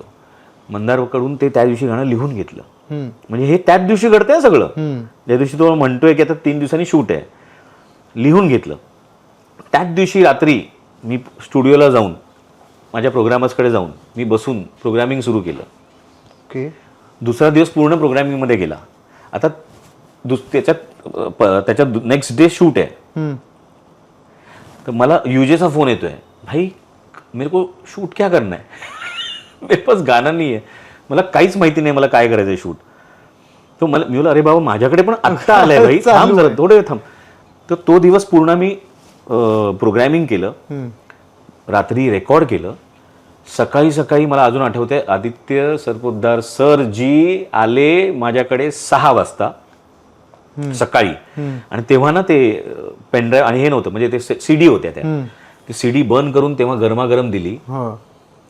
ते गेले तिथे आणि त्यांनी गाणंही तोपर्यंत ऐकलं, म्हणजे थोडंफार ऐकलं होतं पण काय असणार आहे कसं असणार आहे काहीच माहिती नव्हतं. ते तिथे जाऊन लावलं. सगळ्यांचे फोन मला, अंकुश सरांपासून ते सिद्धार्थचा फोन, सगळ्यांचे फोन, अरे क्या गाणं झालंय यार अमित यार, कमाल. And that is a song ते मेरी यारी. म्हणजे हे कधी कधी हे 3 आठवडे लागतात एखाद्या प्रोसेसला, कधी कधी 3 दिवसात होतं. पण ते 3 दिवस साध्य करण्यासाठी तू 30 वर्ष घालवलेली आहे. ते असं नसतं की 3 दिवसात झालं गाणं. त्याच्या मागे खरंच तू जिथून ज्या कॉम्पिटिशन तू पाटकर कॉलेजला असताना तिथून ना सिंगिंग कॉम्पिटिशन, मला वाटतं अवधूत आणि तू एकाच बॅचचे आहेत का? अवधूत आणि मी एकाच बॅचचे नाही, अवधूत सिनियर माझ्यापेक्षा 2 वर्ष, पण तो मिठीबाईमधून असायचा, मी पाटकर कॉलेजमधून. आणि तुम्ही ते मी त्याबद्दल मला म्हणजे छान हेल्दी म्हणतो ना आपण, की कॉम्पिटिशन एक गिव्ह अँड टेक. कारण अवधूत बोरुलीचा, तू बोरुलीचा, पहिल्या म्हणजे लहानपणापासून आम्ही त्याच्या घराच्या बेसमेंटला आम्ही रिहर्सल करायचो. हो, म्हणजे ते असे हे. आणि आज तो एक इंडिव्हिज्युअल मोठा संगीतकार आहे महाराष्ट्रातला, तू एक इंडिव्हिज्युअल मोठा संगीतकार आहेस. आणि तुम्ही गाण्याच्या कॉम्पिटिशनसाठी आमने सामने असायचं, तू किशोर गायचास. आणि ते दिवस किती परिपूर्ण करणारे होते ना, की ती पुढे 30 वर्ष तुला ते आता उपयोगी येत आहेत, की छोटे छोटे. कधी वाटलं नव्हतं की ह्यात आपण काहीतरी करू, करिअर करू, यु नो. आणि मला आज माझे शाळेतले मित्र भेटतात जेव्हा, तर ते शॉक असतात. कारण मी शाळेत, तू विश्वास नाही ठेवणार, शाळेमध्ये कधीच मी कुठल्याच ह्याच्यात पार्टिसिपेट नाही केलेलं. मी कधी स्टेज चढलोच नव्हतो शाळेत, म्हणजे साधा 6 पण नव्हता लावलेला. डायरेक्ट त्यांना कळलं हा, म्हणजे हे कधी घडलं. त्यांना असं झालं की हे काय, म्हणजे त्यांना कधीच माहित नव्हतं की हा एक कलाकार आहे किंवा अमुक आहे तमुक आहे, हे काहीच माहित नव्हतं त्यांना. कारण मी शाळेत कधीच पार्टिसिपेट नाही केलं, कारण खूप बुजरा होतो, लाजरा होतो, असा असायचो मी कोशात. नाही त्या. आणि तू म्हणतोयस ना, तू ज्या विभागात वाढलायस, मुंबईमध्ये बोरिवलीत एक समृद्ध कल्चर आहे आधीपासून. डेफिनेटली. आणि तो श्रीकृष्णनगर असेल, शांतीवन, ह्या ज्या काही आपण रोज जातो म्हणून त्या रोजच्या गोष्टी होतात. पण जे मिळत असतं ना तिथे गेल्यानंतर, आता बघ ना तुम्ही तुमचा जो एक एकांकिकेचा पण ग्रुप होता, म्हणजे त्यात प्रशांत लोके आज मोठा लेखक आहे, सचिन दरेकर हा एक मोठा लेखक आहे, दिग्दर्शक आहे आणि निर्माता आहे. करेक्ट. त्याच्यासोबत तू जी खूप चांगली गाजलेली वेबसिरीज एक थी बेगम, त्याचे 2 भाग, त्याचंही म्युझिक तू केलंयस. येस. ते पण खूप वेगळा अनुभव आहे आणि वेगळ्या पद्धतीत. वेबमध्ये पण तुझं त्या निमित्ताने मोठं एक छान काम झालं. सो अशा पद्धतीने जेव्हा आपण छान लोकांच्या संगतीत असतो आणि आपण आपलं पॅशन अचीव करायला जातो, तेव्हा ती लोक आपल्या आजूबाजूला असण्याचा किती फरक पडतो. म्हणजे आपण सल्ला घ्यायला किंवा गोष्टी शेअर करायला. नाही, डेफिनेटली खूप सपोर्ट असतं. म्हणजे आज त्याचं सचिनचं नाव घेतोयस तू पण तू पण माझा मित्र आहेस. मी तुलाही कधी कधी फोन करतो, कधी विचारतो कुठलं काही असं मला वाटत असेल तर. पण डेफिनेटली एक तो खूप मोठा सपोर्ट सिस्टम आहे ही, जी मराठीत मी बघतो. फ्रँकली स्पीकिंग हिंदीमध्ये तेवढं मी कधी बघितलं नव्हतं, जी मॉन्टीला मिळायला पाहिजे होती. मी असं खूप सातत्याने विचार करतो की मॉन्टी हा खूप मोठा कलाकार आहे आणि तो काय करू शकतो मला हे माहिती आहे. He can do BGM score, background score. तो हॉलिवूडचं फिल्मचं आता जे चाललंय त्याच्याही बाप करू शकतो तो, मला हे माहिती आहे. पण तसा सपोर्ट सिस्टम त्याला मिळाला नाही, किंवा त्याला सांगणारी तशी माणसं मिळाली नाहीत कदाचित, मे बी की बाबा तू हे नको करूस, हे नाही करायला पाहिजे, तू हे करायला पाहिजेस. तर हे मला अजूनही ते खंत आहे आणि ती मला असं वाटतं ते होईल कधी ना कधीतरी, काहीतरी होईल. God will create some magic with him. But माझ्यासाठी ते सद्गुरूंच्या कृपेने मला आसपास अशी सगळी मंडळी मिळाली की ज्यांनी मला खूप प्रोत्साहन दिलं, सपोर्ट केला. नॉट म्हणजे फक्त नुसतं मित्र म्हणून नाही, पण ॲज अ मी म्हणेन की जे डायरेक्टर्स पण आहेत तेही तितकेच भावासारखे माझ्याबरोबर राहिले उभे. चांगले डिरेक्टर्स मला लाभले आयुष्यात. काय असतं ना, खरं सांगतो, तू असं तू बोललास ना की ते एक सिनेमा की कधी कुठली गाणी वाचतात पण म्हणजे चांगली असतात पण ती तेवढी जात नाहीत, पोचत नाहीत लोकांपर्यंत. त्याचं कारण पण तेच असतं. पण त्या सुदैवाने माझ्या आयुष्यात डिरेक्टर्स खूप चांगले मिळाले. संजय दादा म्हणा, हेमंत ढोमे किंवा प्रसाद ओक किंवा मग राजेश मापुसकर आणि हे अशी काही पण, समीर विध्वंस, आदित्य सरपोतदार, हे अशी सगळी चांगली लोक. किंवा माझ्या भावासारखा, म्हणजे मी असं म्हणेन सचिन दरेकर आहेच, प्लस माझं मी असं म्हणेन आत्ता ह्या सगळ्या ह्याच्यामध्ये आल्यानंतर मला क्षितिज पटवर्धनसारखा एक चांगला लेखक आणि छान भाऊ विचार करणारा माणूस आहे. आदर्श शिंदे सारखा एक मला एक चांगला एक टायगर मिळाला, टायगर मिळाला. बरोबर. तर हे सपोर्ट सिस्टम डेफिनेटली आहे आणि त्याने तुम्ही काय काय शिकत. मला अजून आठवतंय मी जस्ट नवीन होतो, दुनियादारी झालेली, त्यानंतर मला वाटतं आय गेस अजून कुठल्या तरी एक फिल्म माझी झालेली आणि तीही चांगली चाललेली.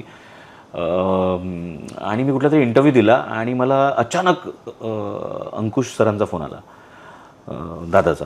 अंकुश दादा मला बोलला की अरे अमित, तुम्ही तुझा असा इंटरव्ह्यू बघितला, हे तू ना हे असं बोलायला नाही पाहिजे, हे दिस इज रॉंग, असं नाही बोलायला पाहिजे, हे बरोबर नाही, हे असं नाही, असं बोलत जायच्या पुढे. सो हे जे सांगणं असतं आपलं, बरोबर, ते आपुलकीने बरोबर, हे मला खूप डेफिनेटली मिळालं. वा. म्हणजे ह्या सगळ्या पॉझिटिव्ह लोकांसोबत राहिल्याने ती पॉझिटिव्हिटी आपसूक आपल्यामध्ये येते आणि आपण चांगलं काम करतो. म्हणजे चांगलंच काम करायचंय ना, याच्यानंतर काय तुला वाईट करायचं. प्रामाणिकपणा मुळात सगळ्या गोष्टींमध्ये. आणि तो तुझ्या कामातून दिसतो अमित, की ते म्युझिक करताना तू जसा असतोस ना ते रिफ्लेक्ट होतं, त्या गाण्यामधून होतं. म्हणजे ह्या सगळ्या प्रवासामध्ये तू पुन्हा म्हणजे हिंदीत जाऊन सुद्धा काम केलंस. मला वाटतं अटल आणि ताली. ते परत काय होतं की इंडिव्हिज्युअल, आता जर मॉन्टी हा भाऊच आहे चल, पण त्याचा एक असिस्टंट किंवा त्याच्या सोबत काम करणारा एक कलावंत, ते आता मी हिंदीत काम करतोय ते माझ्या नावाने. त्याच्यामध्ये सगळं श्रेय मी म्हणेन रवी जाधवचं आहे, खरं सांगायला गेलं तर. कारण टाइमपास 3 मी त्याचा केला आणि त्यानंतर रवीने मला त्यामुळे ताली दिली, कारण ते काम आवडलं. ताली ही वेबसिरीज मी त्याच्यावर करू शकलो.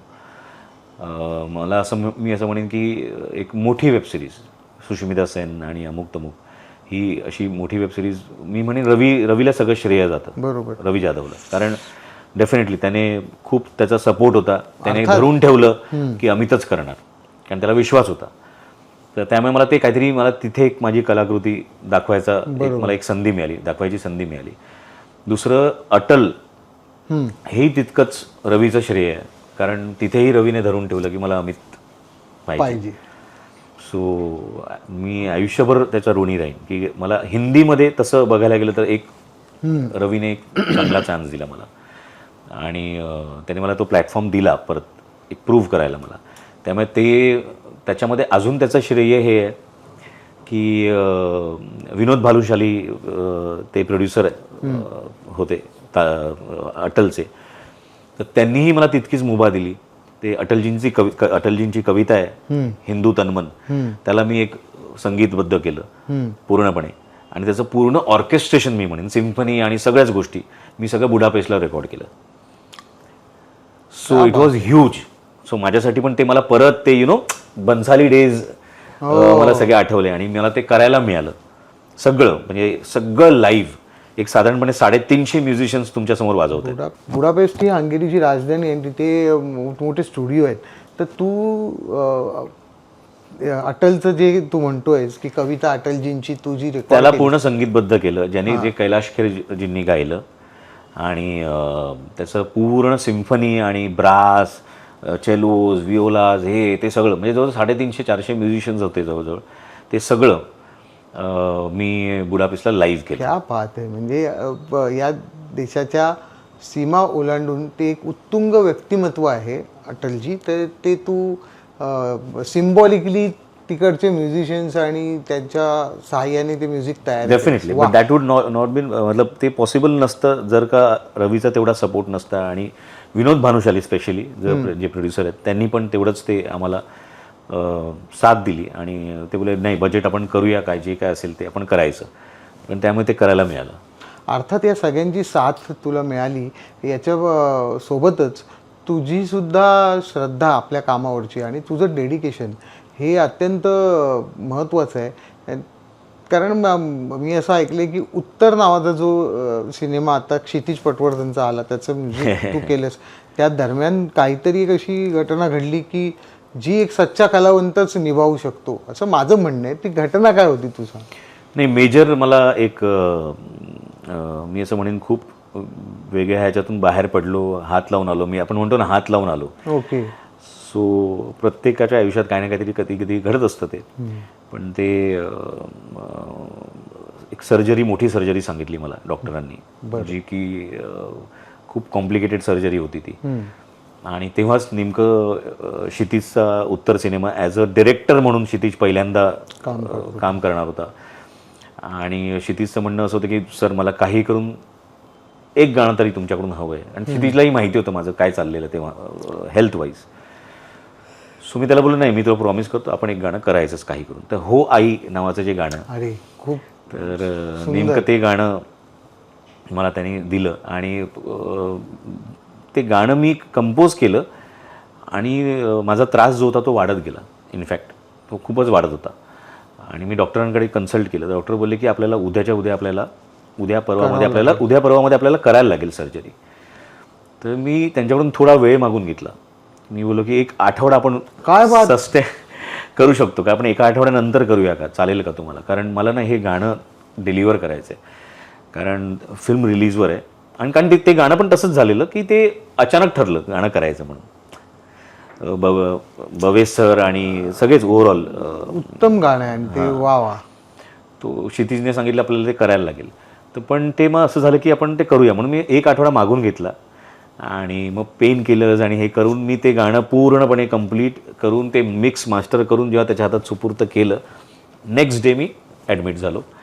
ही खूप मोठी रिस्क आहे. तुला डॉक्टर सांगतायत की आपल्याला 2 दिवसात ते ऑपरेट करावं लागेल, मोठी सर्जरी आहे, ती तू प्रोलॉंग करतोस, पुढे नेतोस आणि गाणं बनवतोस. बापरे, हे हॅट्स ऑफ. खरंच एक मित्र म्हणून आणि एक कलावंत म्हणून खरंच सुद्धा अभिमान वाटतो की ही गोष्ट फार महत्त्वाची आहे की तुझं हे डेडिकेशन, आणि हे कुठच्या कुठे तुला घेऊन जाणारं आहे. भले चल घेऊन जाईल न जाईल हा पुढचा भाग आहे, पण त्या क्षणी तू जे जगलायस ना, ते एका आयुष्यात 2 आयुष्य जगलेस. अरे क्या बात. त्यामुळे तू म्हणू शकतोस की मैंने जिया, मी तेवढं महत्व कामा. म्हणजे मला अजून आठवते माझी सर्जरी झाली आणि ते सगळं झालं. मी माझ्या हॉस्पिटलच्या रूममध्ये आलो आणि त्या टी व्हीवर मी ते गाणं बघत होतो, माझंच हो आई. तेवढं बरं वाटत होतं मला की अरे यार क्या बात आहे.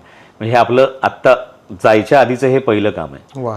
म्हणजे ॲक्च्युली. आणि तेच मी मला बघत असताना तेच वाटलं की यार खूप बरं झालं मी हे दिलं गाणं, कारण माझी खूप इच्छा होती की क्षितिजचा पहिला सिनेमा.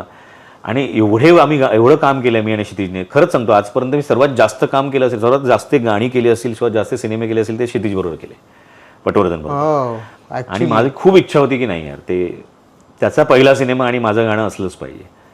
पण अमित, म्हणजे खारी बिस्किट हा जो दादांचा सिनेमा होता, मला वाटतं त्यातलं तुला जपणार आहे हे जे गाणं आहे ते पण एक परत ना एक वेगळा पॅटर्न सेट झालाय त्या गाण्यातनं.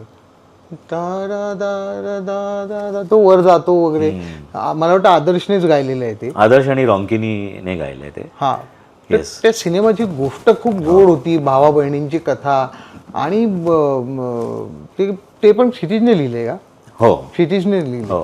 तर तेव्हा म्हणजे तुला स्वतःला बहीण नाही, तू म्हणतो एकुलता एक आहे, बाकी अशा तुझ्या चुलत मावस बहीण. तर असं आवश्यक असतं का? आता लेखक म्हणून आपण पात्र लिहितो, मला माहिती आहे ते आणावं लागतं, पण म्युझिक हे आणखीन सोलला जास्त जाणार आहे. तर मग ती फिलिंग तू कुठं काय कसं काय मॅनेज करतोस की प्रत्येक भावाला असं वाटतं की यार हे आपला गाणं आहे? पण मी तुला खरं सांगू का, ते गाणं मुळातच आम्ही बनवत असताना आम्ही क्षितिजने जेव्हा लिहिलं ते आम्ही मुळात तो ठरवूनच लिहिलं की हे सगळं जेनरिक असलं पाहिजे. तुला माहिती आहे का, ते त्याचं एक माणूस आहे ज्याची गाय आहे जी ऑलमोस्ट मरायला आली आहे बिचारी. सो त्यांनी तिची ट्रीटमेंट करत असताना ते गाणं त्याच्यावर रीलवर लावलं आहे. सो तुला जपणार आहे. बेस्ट आहे. पण म्हणजे हा गाण्यांनी नुसतं प्रेक्षक किंवा या गाण्यांनी फक्त प्रेक्षकावर परिणाम होत नाही, तर बनवताना तू पण तो तितकाच इमोशनल झालेला असतोस किंवा. आणि ती प्रोसेसच मस्त होती माहिती तुला. म्हणजे ते गाणं बनवताना पण म्हणजे असं नव्हतं की मी गायलंय क्यू ट्रॅक किंवा कोणीतरी गायलंय आणि मग आदर्शने आणि रॉन्किनीने येऊन गायलं. नाही, रॉन्किनी आणि आदर्श ह्या दोघांनी येऊन ते क्यू ट्रॅक म्हणजे ते बनत असताना जॅमिंग करत करत आम्ही गायलंय ते. कारण ते आलाप आणि हे सगळं खूप काय काय त्याच्यामध्ये आहे. सो त्यामुळे क्लासिकल आलाप्स आहेत त्याच्यामध्ये बरेच काही, रॉन्किनीचे पण. आणि रॉन्किनीचं पण तेवढंच कौतुक आहे ॲक्च्युली, कारण रॉन्किनीचा आवाज हा खूप अनटच्ड आवाज आहे, खूप म्हणजे एवढा कमाल आवाज आहे ना तो. सो त्यामुळे ते जॅमिंग करत करत आम्ही ते घडवलं गाणं. दादा होते, दादांचं तर कौतुक. कारण दादा देख मेरे गाणे दादा के पास साथ में जितने भी हुए हैं, जेवढेही गाणी माझी दादांबरोबर झालीत ते सुपरहिट आहेत. त्याचं कारण सांगतो, कारण हे असे मला डिरेक्टर्स, परत सांगतो, डिरेक्टर्स चांगले मिळाले मला आयुष्यात, म्हणजे म्युझिकल डिरेक्टर्स आहेत. मग for that matter Hemant Dhome, झिम्मा, बरोबर, झिम्मा 1, झिम्मा 2, फर्स्ट क्लास दाभाडे, बरोबर, फर्स्ट क्लास दाभाडे, बरेच सिनेमे मग बघतोस काय मुजराकर. पण ते कान असणारे डिरेक्टर्स की ज्यांना कान आहेत की बाबा ओके हां हे चांगलं वाटतंय, मेलडी चांगली वाटते. करेक्ट आहे. म्हणजे तू मला वाटतं दादांचं होतं उल्लेख केला तर सोनालीचं ते गाणं पण छंद लागला, रंग लागला पण करेक्ट आहे. आणि ते किती वेगळं, कधी कुठं तेच ना, मला तुझा रंग कसा मला तुझा रंग लागला. करेक्ट. हे सांगतो काय की जेव्हा असं समग्रपणे आपण बघतो ना हे गाणं हे गाणं हे गाणं हे गाणं, तर ते कळतं की अरे बापरे याच्यात अमितराज असा ठप्पा मारून येतच नाही, ते गाणं म्हणून येतं. करेक्ट. इंडिव्हिज्युअली गाणं म्हणून ते इतकं छान आहे. रंग लागला, इतकी सुंदर मेलडी आहे ती.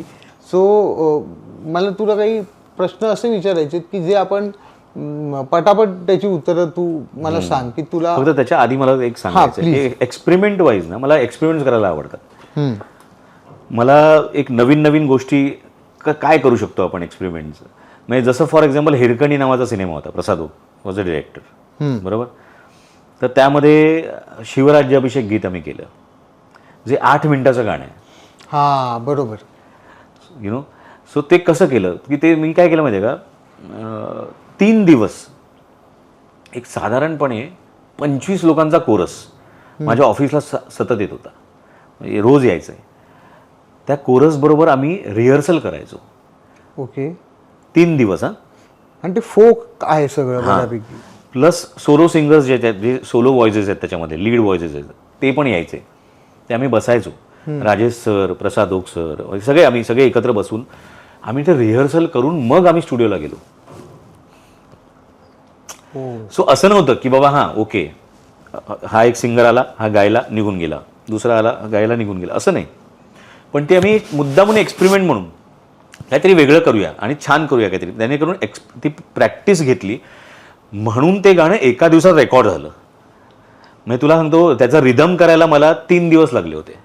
अरे सत्यजित जाम सांडेकरचं नाव घ्यायला मला अतिशय आवडेल इथे ह्या ठिकाणी, कारण त्याने माझे जवळजवळ ऑलमोस्ट मी ज्या दिवसापासून या इंडस्ट्रीत आलो आहे त्या दिवसापासून त्याने तोच माझे रिदम करतो. ओके.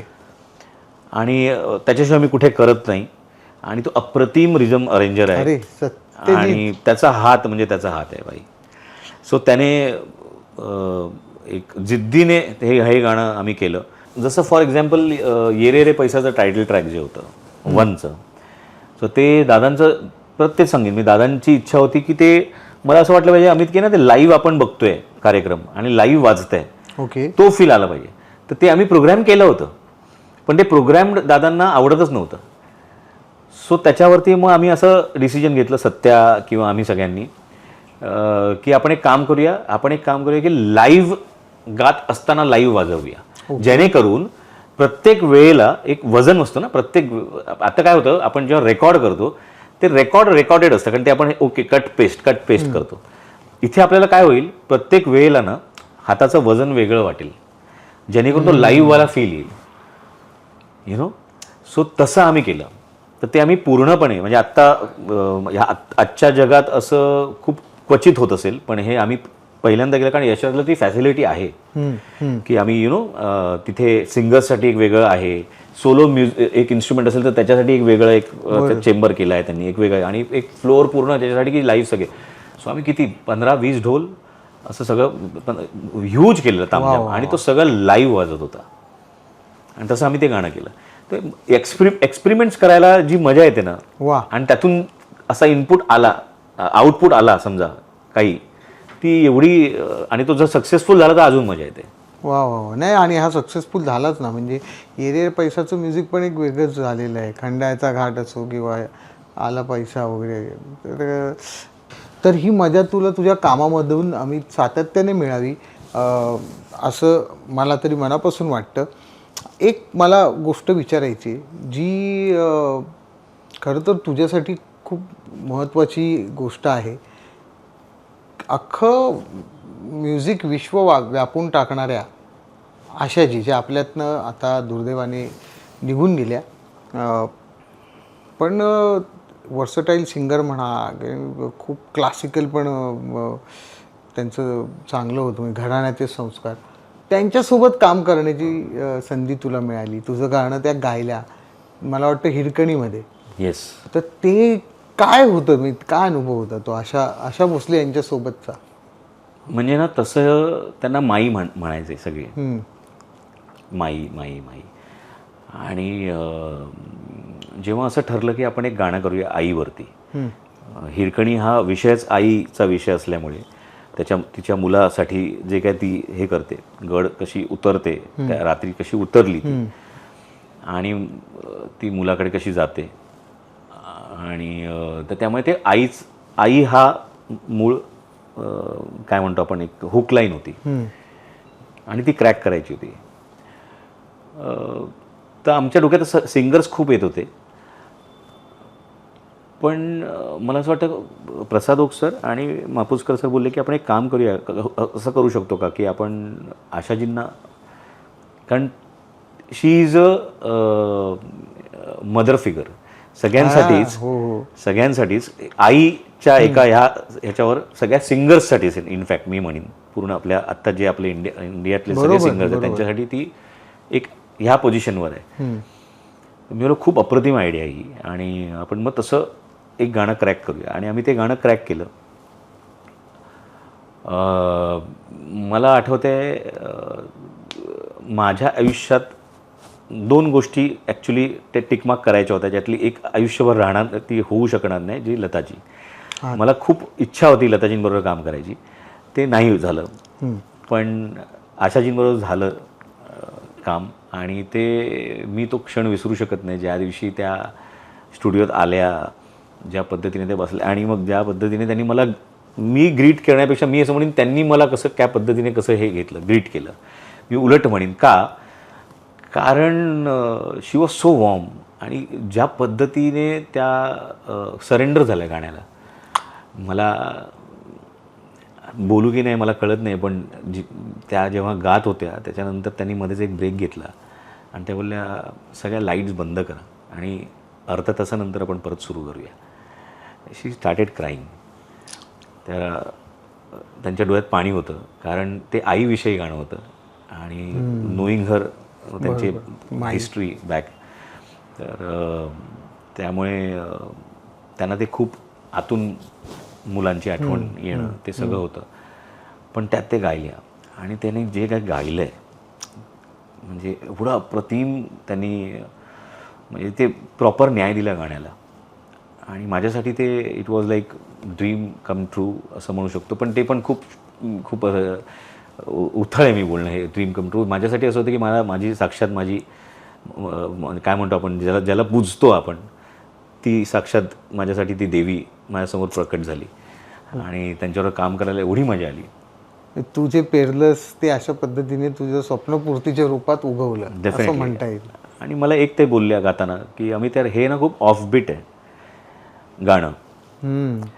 खूप वर्षांनी मी हे कुणालाही तू विचारू शकतोस, तिकडे असलेले लोक, म्हणजे त्यामध्ये अवधूत वाडकर आहे एक, त्यालाही तू विचारू शकतोस.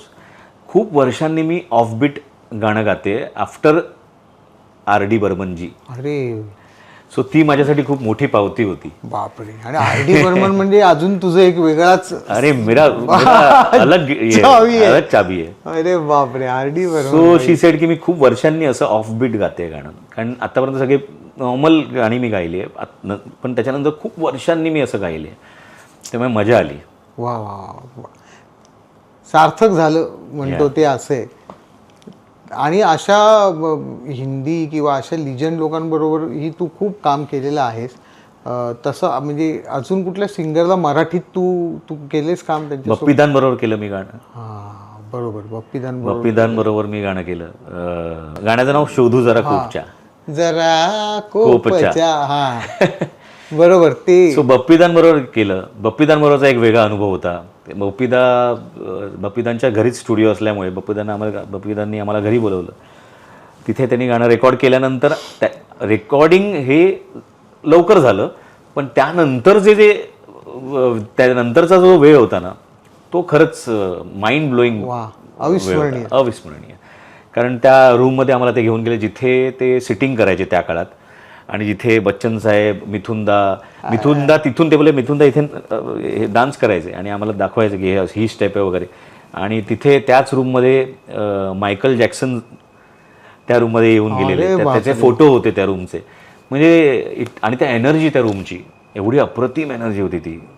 मग त्यानं तुझं ते आवडीचं गाऊन दाखवलं की नाही, मंजिले अपनी जगह, मंजिले अपनी जगह है सर आपका ही गाना. He is such a legend. आणि खूप प्रेम दिलं त्यांनी, बप्पीदांनी मला खूप प्रेम दिलं. म्हणजे आठवतं आहे मला की गाणं झाल्यानंतरही, फिल्म रिलीज झाल्यानंतर, गाणं बाहेर आउट झाल्यानंतरही मला एक दिवशी त्यांचा फोन आला की बेटा कभी डिनर के लिए आ जाना, की हम लोग एक बार डिनर करते साथ में. पण ते राहिलंच.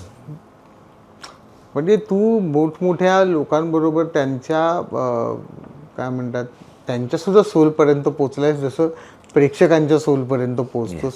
हे तू माणूस म्हणूनही खूप छान असण्याचंच लक्षण आहे.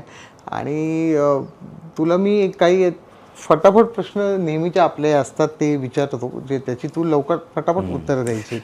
आवडता संगीतकार मराठी ओव्हरऑल आत्तापर्यंत? आवडता संगीतकार मराठीतला अजय अतुल.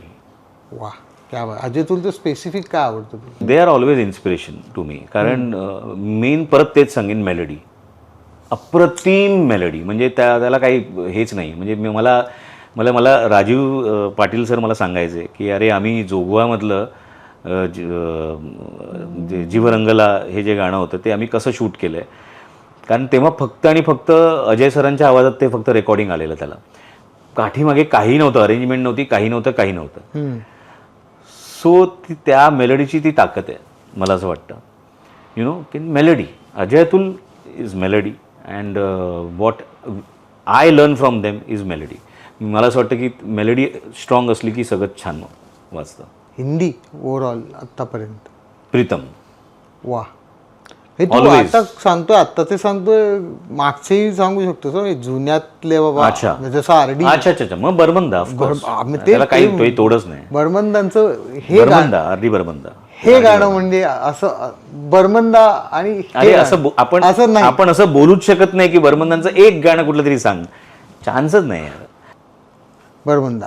आवडता गायक मराठी आणि हिंदी?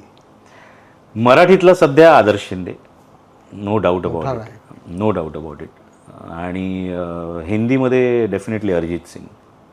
ओके. आता आणि आधी किशोरदा का भी तेरा एक. किशोरदा. मला सांग की आवडतं गाणं. ती गेली ती गेली ती गेली ती गेली तेव्हा रिमझिम पाऊस निनादत होता. ती गेली पाऊस निनादत होता.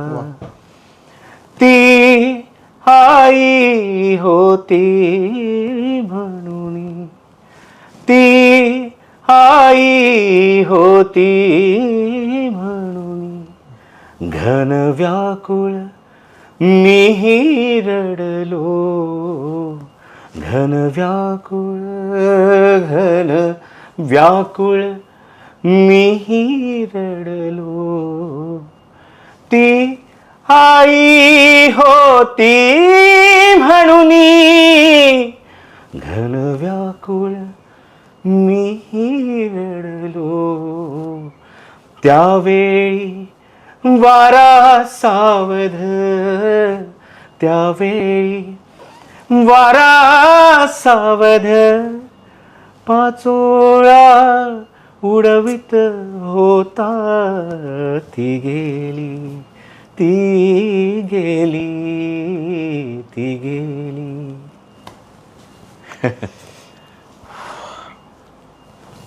वा, निशब्द, मजा आली. अमित, अप्रतिम. आता मी काही विचारत नाही याच्यानंतर. फक्त एक मला प्रश्न प्रत्येक संगीतकाराला विचारायचा असतो, जो माझाच आणि सगळ्यांनाच हा प्रश्न पडतो, की कसं काम करता, आधी शब्द की आधी चाल, आणि आवडतं काय मुळात? आधी शब्द मला तरी आवडतं, पण तसं होतं का बऱ्याचदा? खूप माझं तर 99% गाणी जी आहेत, 99% गाणी माझी आधी शब्द आहेत आणि मग चाल आहे. म्हणजे जेवढी हिट गाणी आहेत माझी. बरोबर. हां, तुला एक तो लागतो की यार हां भजनाचे, म्हणजे मला शब्द आधी मिळाले तर खूप इझी होतं. एक तर खूप सोपं होऊन जातं की आपल्याला ती सिच्युएशन माहीत असते, शब्द आले की अजून त्याला एक साथ मिळते आपल्याला, आणि मग आपल्याला माहित असतं की ह्या शब्दाचा आपल्याला खेळायचं. म्हणजे तुला एक मजेदार किस्सा पण सांगतो. चल, 72 मध्ये एक प्रवास, त्यातलं गाणं आहे एक, ते कोणालाच माहीत नाही अजूनही, तेवढं लोकांपर्यंत पोचलं नाही. रान भैरी रायाचं. ओके, ते गाणं आहे, कधी ऐक, ते मीच गायलंय. आणि ते मी कुठे गायलंय ते पण सांगतो. मी माझ्या घरात एक छोटासा स्टुडिओ असायचा तेव्हा, त्याच्यामध्ये SM58 माईकवर गायलेलं गाणं आहे ते. आणि ते गाणं गायलो मी. आणि गाणं कसं झालं ते पण सांगतो. की राजू पाटलांनी मला ते शब्द पाठवले, संजय कृष्णाजी पाटलांनी लिहिले होते. रात्री 11 वाजता मी बघितलं, रात्री 11 वाजता की हे शब्द आहेत. काय तर रान भैरी रायाचं, सुकलेल्या पायाचं, काय करशील ग बया गहीवरात फिरताना. मी बोलले काय आहे. मला असं झालं, मी राजू सरांना बोललो, सर काहीतरी एक हे जुळलं पाहिजे ना, काहीतरी राईम. हे काय आहे, म्हणजे हे असं लिहिलंय काहीतरी एक, असं वाटतंय ते. अमित, शब्द चेंज होणार नाहीत, शब्द हेच राहणार. मला माहीत नाही, तू कंपोज कर. ओके ठीक आहे, आता काय करायचं. झोपलो, 2 वाजता काय माहित नाही मला असं जाग आली, अस्वस्थ होतो तो, काय करायचं कारण उद्या ऐकवायचं आहे. उठलो, हार्मोनियम काढला, एक सूर धरला, तानपुरा लावला आणि रात्री 2-2:30ला ते गाणं कंपोज केलं मी, रानं भैरी रायाचं. ओके. ते गाणं कधी ऐका, कधी वेळ मिळाला ना, कधी चान्स मिळाला तर प्लीज ऐक ते गाणं. ते गाणं मी कंपोज केलं. मी ते SM58वर तिकडे माझ्या घरातच असल्यामुळे ते मी तिथेच रेकॉर्ड केलं. ते हां बोल. रेकॉर्ड केलं आणि मी राजू सरांना रात्री 2 वाजता पाठवलं. नेमके ते जागे होते. त्यांचा मला कॉल आला आणि ते ढसाढसा रडत होते. ते मला बोलले, अमित तुला माहिती नाही तू काय केलं आहे. 1 मिनिट थांब, मी कॉलवर घेतो. आणि त्यांनी संजय कृष्णाजी पाटलांना पण उठवलं. त्यांनी अश्विनी आरळी जे प्रोड्युसर होते आपल्या त्यांना पण उठवलं. सगळ्यांना त्यांनी उठवलं आणि सांगितलं, हे ऐका, हे काय केलं आहे बघा, हे मॅजिक झाली आहे काहीतरी. आणि ते गाणं जे शूट झालं आहे, संजय दादांनी जे काय DOP म्हणून ॲज अ कॅमेरा वर्क केलं आहे ते गाण्याचं, तू गाणं फक्त बघ. जाधव हा मराठी ते एवढं अप्रतिम मोठा DOP, अप्रतिम शूट झालं आहे ते गाणं. आणि ते रात्री क्रॅक झालेलं गाणं आहे. वा. आणि ते गाणं जेव्हा मी घेऊन गेलो आणि मी बोला आता कोणाकडून गाऊन घेऊया, 2 ते 3 सिंगर गाऊन गेले ते गाणं, पण ते तसं होईच ना. मी स्वतः गायचा प्रयत्न केला पण तसं ते होईच ना. मग शेवटी विजय दयाल जे आपले यशराजचे हेड इंजिनियर आहेत, सो त्यांनी मला सांगितलं, अमित हे जरी SM58वर गायलंस तू, ह्याच्यावरच मी मिक्स करणार. ते SM58वर गायलेलं गाणं तसं मिक्स झालेलं गाणं आहे ते. आणि अमित म्हणतोय की ते गाणं तसं थोडंसं दुर्लक्षित राहिलं किंवा तेवढं आलं नाही, तर आपण ते गाणं थोडीशी त्याची झलक आत्ता ऐकूया. भैरी रायाच सुकलेल्या पायाच, रान भैरी रायाच, काय करशील ग बया.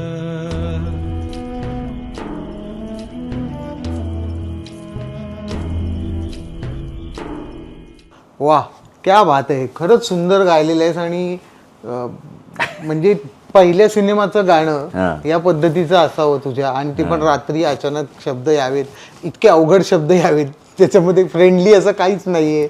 आणि हे खरंच डेडिकेशन शिवाय सुचू शकणार नाही. सो अमित, मला आज खूप मजा आली, कारण एकतर एक मित्र म्हणून आणि एक कलावंत म्हणून दोन्ही याच्यामध्ये मी तुला जे काय म्हणूया आपण ॲडमायर करतो असंच म्हणूया, कारण खूप चांगल्या क्वालिटीज नेहमी तुझ्यामध्ये बघत आलो आहे. त्या तशाच राहाव्यात, त्या वाढत जाव्यात, आणि तुझ्याकडनं जे तुझ्या आतमधलं जे टॅलेंट आहे, जी प्रतिभा आहे, ती सतत द्विगुणित त्रिगुणित होऊन लोकांसमोर येत राहावी, मजा येत राहावी तुझ्या निमित्ताने या संपूर्ण विश्वाला, असं वाटतं. तुला कसं वाटलं? मजा आली का? मला जबरदस्त मजा आली. तर आपल्या प्रथेप्रमाणे आपण अमित राज यांची एक स्वाक्षरी आमच्या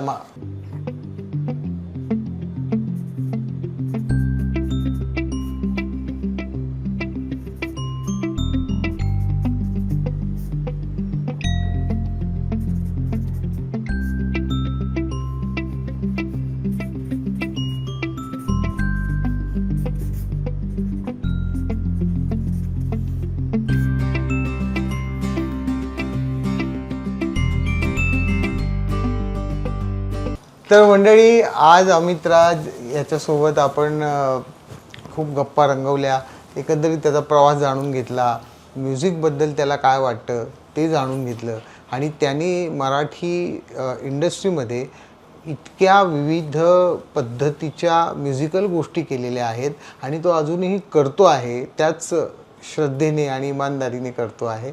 आणि याच्यानंतरसुद्धा अमित राजचं जे काही आपल्यासमोर येईल ते अर्थातच आपल्याला आवडेल, चांगलं असेल आणि मजा येईल, नक्कीच मजा येईल असं मला मनापासून वाटतं. अमित, तू इथे आलास, मला खूप बरं वाटलेलं आहे. आणि आपण मला खूप बरं वाटलं इनफॅक्ट तुम्हाला बोलवलंस म्हणून. तू अरे नाही तो तेरा हक आहे भाई. आणि खरंच तू असे सुपरहिट नंबर्स देत राहा आणि आपण भेटूया, सतत गप्पा मारत राहू. Yes, okay. थँक्यू आशिष.